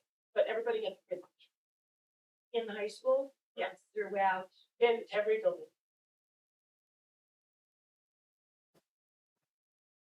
If you want a second Whataburger, let's pay for it. I want to know about the second Whataburger or the great chicken. But also, I'd like to know why I'm putting money onto the account. So Be my, utilized. I know why I put money. My son buys a second lunch and snacks. Well, my kid doesn't. I buy some snacks, but accordingly, I'm being It told. tells you, it itemizes what they purchased. Hey. Yeah. Any no's? Sarah was a no? Oh, okay. And any abstentions? Okay. I will now open the floor for the first open public comment portion of the agenda. You all know the rule. I shouldn't have to read the whole thing all over again. Number one.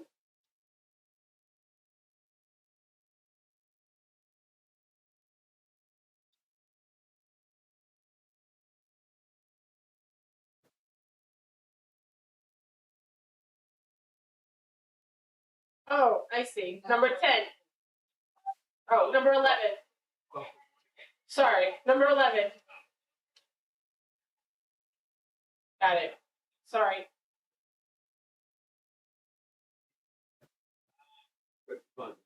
Just press the microphone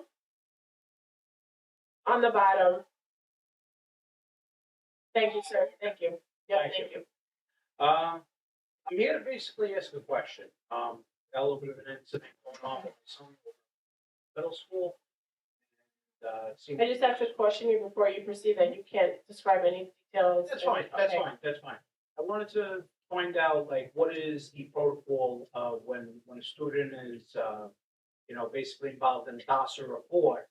And basically, let's say there's verbal, argument or dispute. But when, let's say my son actually had hands put on, so he actually, was pushed by another student. And with this ongoing DASA report that was just closed today on two parts, it was found there was no evidence found. And at the end of the day, it's like the old saying goes, six and stones could break my bones, but words can never hurt me. Now, I understand that kids can, say things back to each other. None of this was in a threatening manner, okay?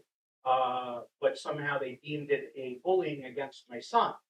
And with this being said, my son was the one that was physically, touched. He was actually pushed twice in Ronkonkoma Middle School. And I just would like to find out, what is the protocol for when, say bullying is one thing with words, but then what about physical, when it becomes physical at the end of Sure. the day? What I can say is if you leave us your name and number, I will definitely have somebody. Well, Dr. Pisani has Okay. my number, so could reach out to her, and so does Mr. Mercado. Okay, I Glenn Beck. don't know who. Glenn Beck. Yep. And, you could reach out to them, and, because, you know, I had just got a letter delivered, to my son, you know, saying that the information was unfounded. And at the end of the day, I understand, you know, kids are kids and they're gonna get into, you know, certain things, and I understand the world that we live in today. However, my son was physically, you know, assaulted, and if we were on the outside world, you know, we would be arrested for something like that, okay? So in the school, I can't help but think that the school provided, you know, didn't provide a safe learning environment for my son, okay? Because it was physically, hands were physically put on him. He was pushed twice by the student. And and you know what, honestly, I had just gotten the letter, and I says, there's a Board of Sure, Education and I meeting to come appreciate your down comment. here. Dr. Sedamore will have some remarks for you, and then we will I hope definitely so. contact you. Okay. Yeah, thank you, Mrs. Now, that's actually what I was gonna say. I don't know if you're gonna stay, we can talk after, but you gave me. Sure. Because I feel like I have to bring it to a higher authority, and I have to bring it to your attention. So, sorry that this might feel like on blast for everybody. We can speak You know? every meeting, but Thank you, sir. All right, thank you. Number 12.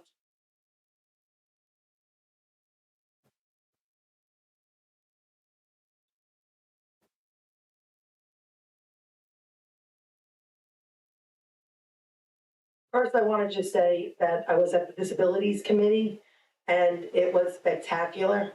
As always, great job, Mrs. O'Hara. One of the best administrators in this district, hands down. Great job. I've been on a lot of committees, and a lot of times you work towards something, and it's just like spinning the wheels and nothing ever happens.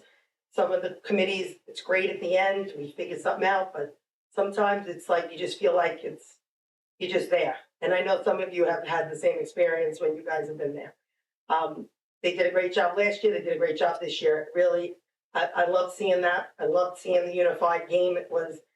It's like the most inspiring, and the most inspiring thing that goes on in this district are the unified sports. You go watch these kids bowling, you go watch these kids playing basketball, and the pure joy. So at the end of the game, I had few students come up to me and a few parents who I know very well. They asked me if I could respectfully advocate for them, so that is what I'm doing. I wanted to advocate for this board to allow graduating seniors who have earned the rank of Eagle Scout to wear recognition cords at graduation, just as this board that I sat on previously approved recognition for students completing programs through BOCES.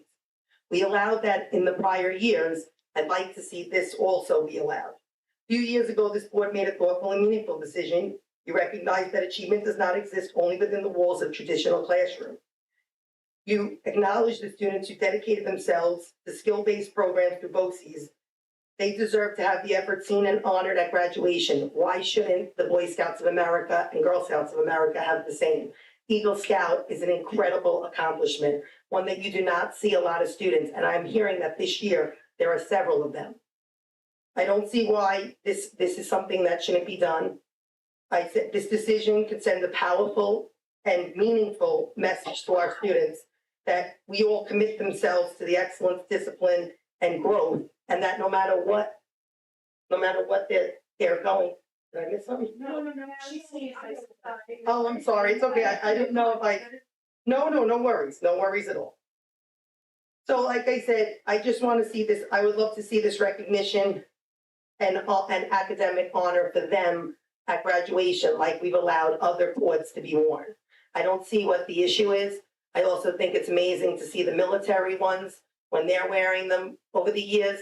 A lot of things have been allowed. I understand that I told them to advocate at the high school level, but I also believe that the board has the power with one stroke to give this. And it would be nice if you guys called for a vote tonight and you did that. Thank you. I'm actually curious, do you know if this parent reached out to the high school administration? Because I don't see why they would have been. I was told that they reached out to an assistant principal and were told that they could wear them, that it's not, they officially cannot wear them, but if they wore them, no student's gonna be told to take it off. Now that's ridiculous, because administration can tell them they're allowed. I mean, this is something that easily is something to honor for these kids. Thank you. Speaking for myself, I don't know if the board wants to ask a question about it. I would personally be okay with that. I don't see why we would deny a child that, especially after achieving that milestone, because you started in like kindergarten or first grade or wherever you start, with Boy Scouts, go all the way to the Eagle Scouts despite the accomplishment. So I don't know why we would take that away from anybody ever. Yeah, I had this on, the board discussion. Oh, do you? Yeah, but I can, since we're on the topic, I'll talk about it now. I absolutely think that we should. I had friends when I was in high school that made Eagle Scout. And I remember back then when, I was a kid myself, I was so impressed with the amount of work that goes into this. And as an adult, I've had coworkers that their children have made it to Eagle Scout and friends and them and even the Girl Scouts. I think Gold Stars, Girl Scouts as well. What is it? Yes, and I think it's really something that we should absolutely recognize for these students. They did a tremendous amount of work to get there. It took them almost their whole life by the time they, if they're graduating. Like Marissa said, they thought kindergarten, I don't even know if they thought preschool, but very young. I absolutely am for allowing this and not telling them where, we won't tell you to take it off, but no, you made that rank, you got that honor, you should be proud, you should wear it, they wear their honor society clothes, they wear everything else, they should wear this proudly as well, I am absolutely for that. Yeah, I'm 100% for it for the Girl Scouts and boys, as like the Scouts. And of course, they achieved it, they should be able to wear it. Pretty sure it's a given, right? If you can use it as a college, to get into colleges, it's a real plus, why wouldn't they? You would think it would be a given, right? But apparently it's not a given, so we just wanna make sure it is. That's what I said, I would think it would be a given. They really should have. Right. To avoid sounding like an echo chamber, yes. Right, like just all of the yes to all of it. I will inform Mr. Moran at the high school district. Number 30.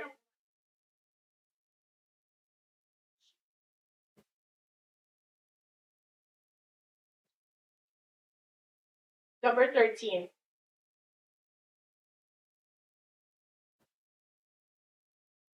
So yeah, in 2023, I was part of the contingent of people who did email the board, Mr. Moran, the high school, for the BOCES, because the instruction sheet that they were given out for graduation rehearsal specifically said only cords given through ConnectQuad could be worn.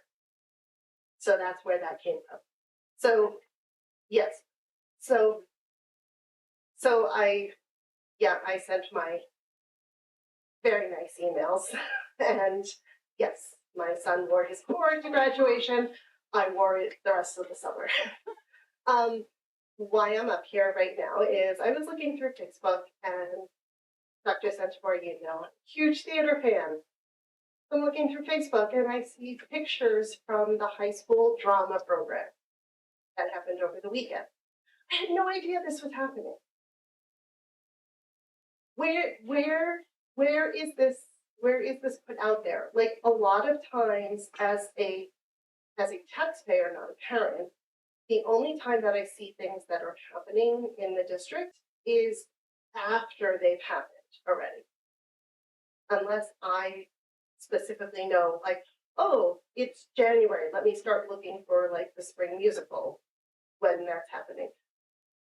How do people know about these things? I would have loved to have gone that. I would have loved to support these students.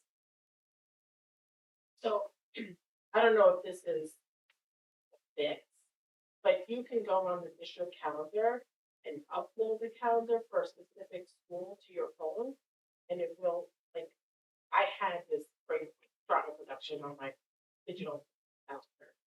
It's something any parent, any community member can do. You don't have to be a parent, you can just download it. You can also call on your point and call the digital office and request an actual calendar mailed to your home. Shouldn't. No, I know you shouldn't have to, and it should be better advertised. I agree with you.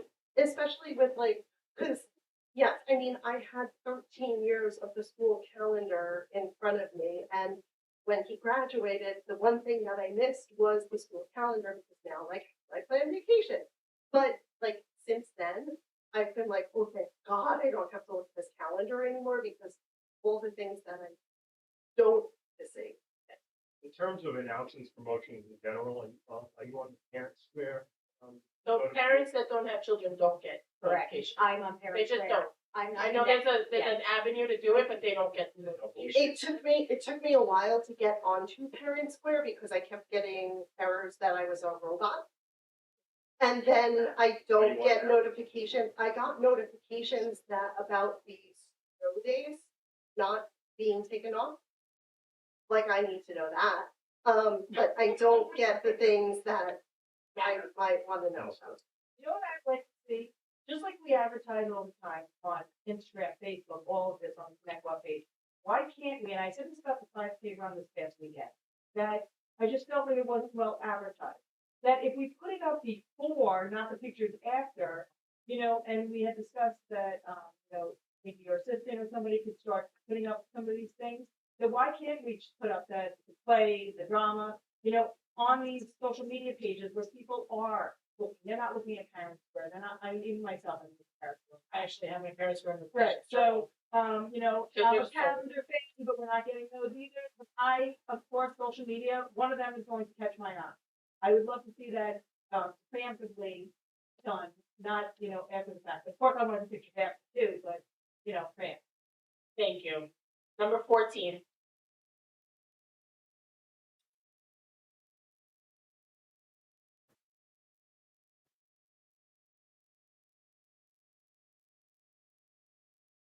Just to piggyback on that, I honestly don't see the advertising either, and quite honestly, I used to take my kids long before they were in high school. They were little. I mean, we saw Les Mis here, which quite honestly I thought was better than the Broadway version that I'd seen. So Grease, the kids were all super little. I haven't seen anything, not even on social media. And now it's nice to have it on social media because then you, and also with a link to the tickets, so you could buy your tickets when you're online. So it's like I feel like if you're not involved in the program, you don't really know about it. Like, and that's I don't even know what the show was this year. And this is probably the first time I don't know in, I don't know, almost 20 years. So that's weird. But question. We discussed grant writers. Whatever happened with the grant writing here? Do we have a grant writer? Do we not have a grant writer? We have them. Have they gotten any grants? There. Okay, so are we paying the grant writer a salary? No, they get paid per grant that they. Okay, because usually a grant writer, a lot of districts, they're paying for their grant writer, starting at 60 grand, and so, but maybe that's the problem, like, we're not paying somebody, so there's no big motivation. Just a suggestion, I don't know. But now, so you have the DOL program, that's a grant program, if I'm not mistaken. I could be wrong, but I'm pretty sure that's a grant program. That's the Department of Labor program, for the work, for high schoolers at work. So who applied for that? Somebody has to apply for that program regardless. So who was the person that applied for, or the position that applies for that grant? Not sure of that, right? Or You have to apply for that work- program, you don't just get it. workplace- So we do have a teacher who oversees that program. if Right. That's what you're referring to? Right, Are so we staffed? so they specifically apply for that, the DOL program, you know, they get like a They are- stipend for doing, you know, whatever, like that whole program type of thing. So those individual students are, Yes, they do. are placed, I'm sorry, Go ahead, go ahead. are placed with her and she goes ahead and oversees their placements throughout the school year. Right. In terms of the mechanism for writing a grant. Well, to be in that program, somebody has to apply for us to be in that program. It's not just a given. So you have to apply for it, and there's parameters for it, and there's paperwork that must be submitted, which obviously that person does. So who is the person or the position that's applying? Because maybe they want to apply for other grants, and other stuff. Maybe it will help if I explain what I do know about the program. Because I know about the program, that's why I'm asking. Ms. Rapone runs the program. Right. She works with many local businesses who pay the students. Yes, to work. it's through the DOL. That's how it works. Yeah, They are it's DOL. like, but we're not paying. No, the students. we're not paying the students, but what you're not understanding is to be a part of that DOL program, you have to apply as a district to be a part of that program. So yes, Ms. Rapone's doing an amazing job, 100%, I love her. But to be part of the DOL, the district isn't paying for it, but we have to apply for that. So how, did Ms. Rapone apply for it, or is there somebody else that's doing it? Like, what do we? I'm sorry, I do believe she's the one. Okay, that's what I wanted to Applied. find So out. she is our designated work-based learning coordinator. Okay, So- awesome. All right, that's what I wanted to understand, because if there are other options in other areas, which there are, because I did check, the New York State website alone, of grants that we could probably qualify for, wouldn't it make sense for each of those departments? I mean, they used to do it years ago. They would apply for those grants for their departments like that, not like, that cover that, whether it's a guidance, that would oversee it or some, a department head or something. So are we focusing on that, or are we just relying on this grant writer that's gonna write grants? That hasn't gotten any yet. We're not solely relying on the individual grant. But we haven't gotten any grants. We actually just applied for a pretty significant one with Brook Street Communities, and that was a collaboration with Youth Enrichment Services. Unfortunately, we got denied, but we intend on applying again. Okay, I'm just curious what that was. Thank you. Thank you. Number 15. Now I have even more to say. First of all, the basketball game the other night was fantastic. I love that game. I love those games because I don't just have to cheer for Connecticut. So I'm sitting on the bench, I'm cheering for Connecticut. I know some of the kids. And this grandfather and grandmother, about my age, come sit down next to me and he's cheering for his grandson. So his grandson's going down the court with, dribbling the ball. He's yelling his name, and I'm cheering too. And he looks over at me. So when our kids get the ball and go the other way, he starts cheering for them too. And it's not like when you got to be for Connecticut because it's a Connecticut game. This is a game for everybody. It was great. I loved it. I enjoyed going. The important thing now, I originally came for the whole night, and you've got even more of me than you even ever cared to have, is that Thursday night we will have the Meet the Candidates question and answer, 6 to 9 p.m. at Sycamore Avenue. We are going to be there at 5:30 to set up, make sure everything's ready to go. We'd like everyone to be ready to go at 6 o'clock. I'll tell you my military service, we had a saying, if you're not 10 minutes early, you're late. So if you don't show up on time, you're gonna kind of like mess up the whole schedule. And we ask anybody who is coming from work and who's late, when you come in, it's fine, just take a seat nice and quietly. Hopefully we're gonna check the mics, make sure they all work. We're looking for 3 hours worth of questions, 3 hours worth of answers, 2 minutes for everybody to answer. So it'll be a lot, it should be a lot faster. And good luck to everybody. Thank you. So 16. I have a motion and a second to approve the instructional and non-instructional personnel items as presented. Motion. Second. Any questions? All in favor? Aye. Aye. Any noes? Any abstention? Wait. Oh, sorry, the painting for both of them? Okay. Can I call for a motion and a second to, do you need me to do these separately also? Okay. The extensions, like the bid. Yep. We had put them together, so. Yep, I'm gonna. Okay. Yeah. It's fine. Yeah. Can I have a motion and a second to approve the budget transfers on the consent agenda, item number 2? Any questions? All in favor? Aye. Any noes? Any abstentions? Can I have a motion and a second to approve item number 3, preschool budget projected 26-27? Any questions? All in favor? Aye. Any noes? Any abstentions? I call for a motion and a second to approve the item number 4 and 5, Delta Dental Claims Resolution and the DSY 26-27 school year. On the consent agenda. Motion? Second. Any questions on 4 and 5? Yes, quick question, because I didn't see this on the agenda until a few minutes ago. Delta Dental Claims Resolution? There's nothing attached to it, there's just the recommended action, but what is this? That's the dental admin fee, just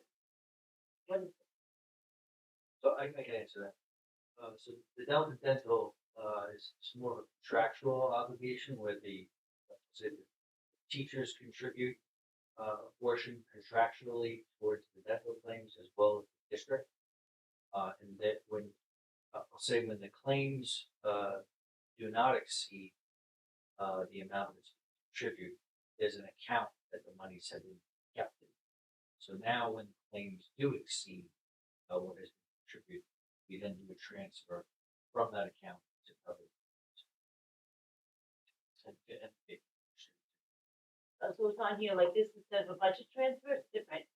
Yeah, it's more of a, I'll say a trusted agency account, as opposed to just a general fund.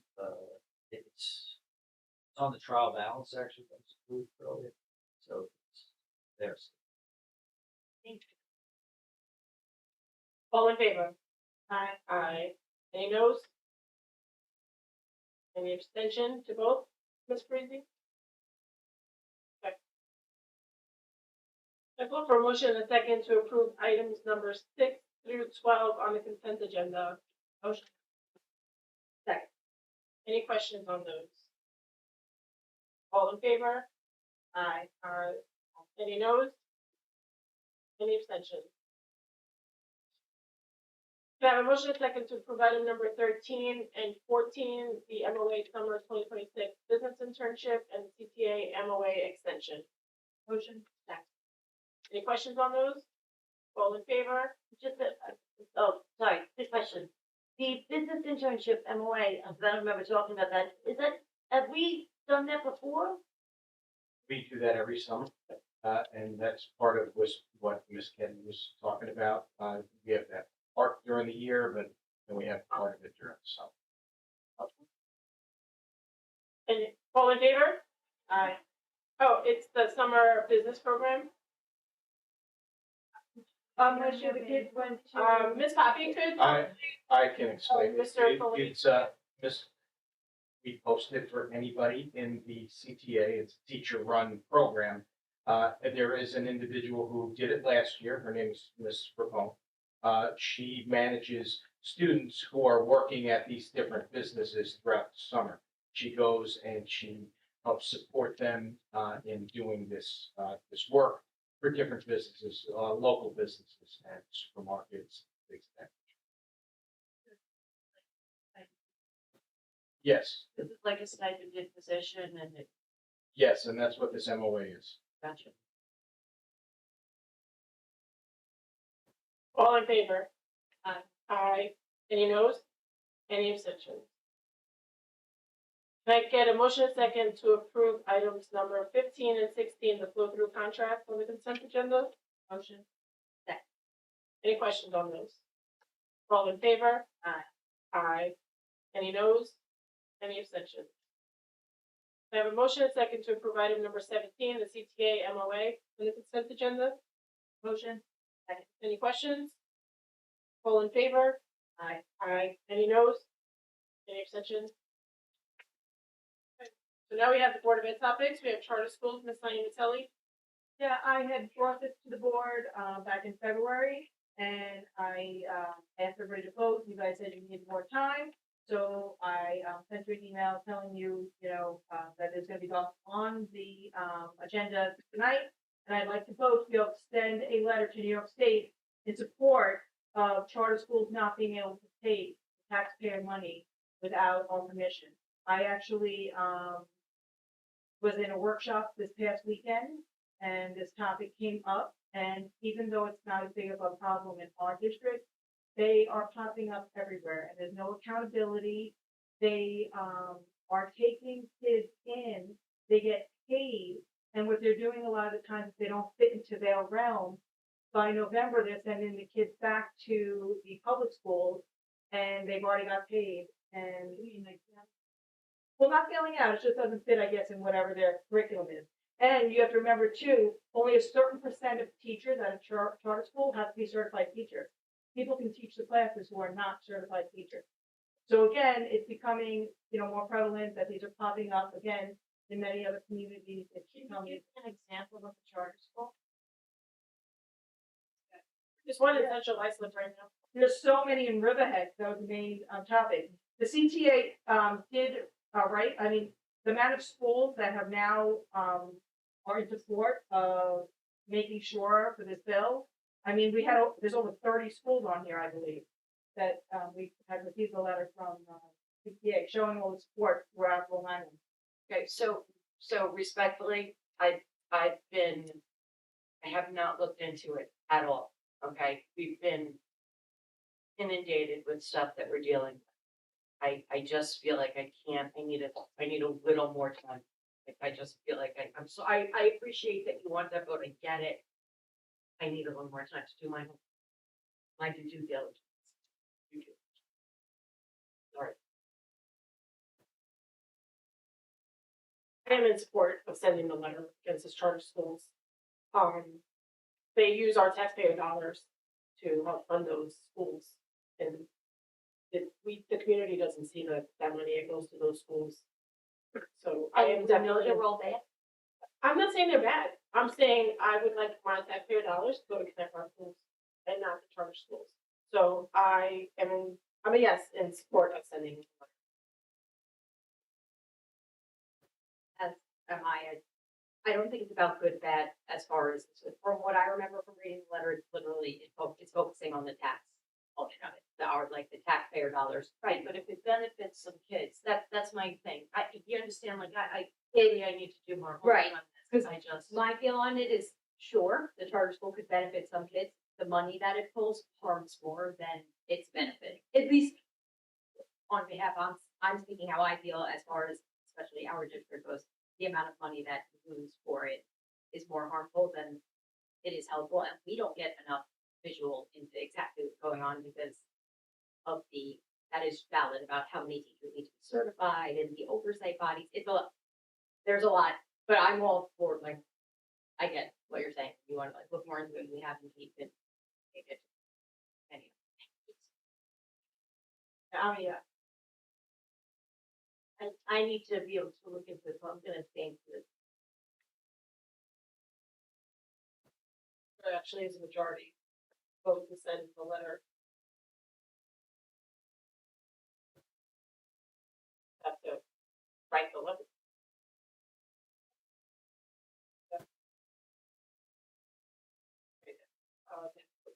Yeah, so we'll have a resolution at the next month.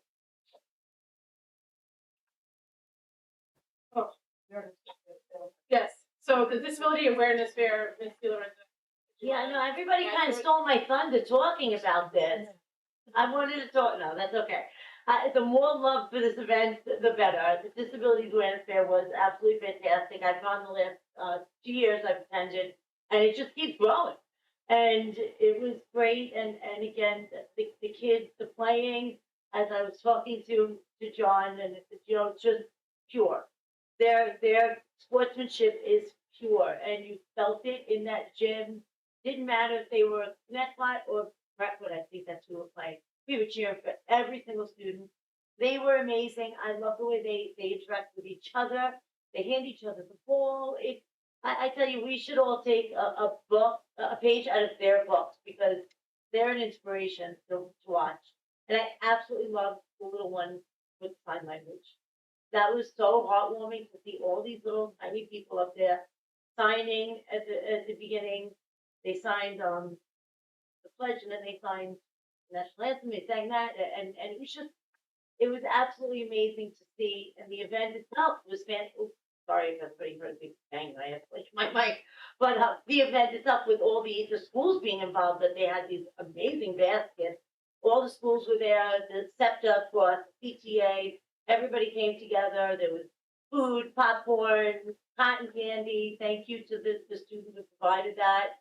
A lot of happy kids with that cotton candy. The entire event was amazing. Thank you, Zohara, for leading the charge on that. Wonderful event. I love it. Definitely become one of my favorite events that we do. Excuse me, thank you. And you're good on the Eagle Scouts, right? Yeah, Right. All right, does anybody else have anything for? Oh, yeah, I just want to talk about the disability awareness, that I just want to add that, the committee on the whole decided to give a lot of the food away for free. And I can't tell you how excited the students were to get that food. So it just was a great feeling to see how excited they were. And the kid, Nick Poole, who gave his time, used his equipment, has his own business as a 10th grader to do the cotton candy. I have to give him a shout out. Everybody should be using him for their parties, their kid parties, anything they have. This kid, I even said to him, can you make him a little bit smaller just to try to go quicker? And he just was so dedicated to making a good product that he's like, no, I have to make him, like a better size.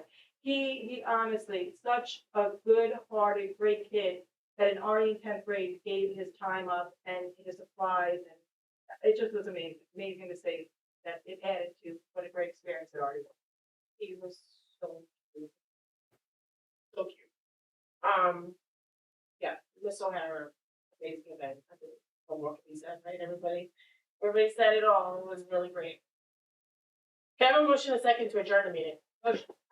All in favor? Aye. Good night, everyone.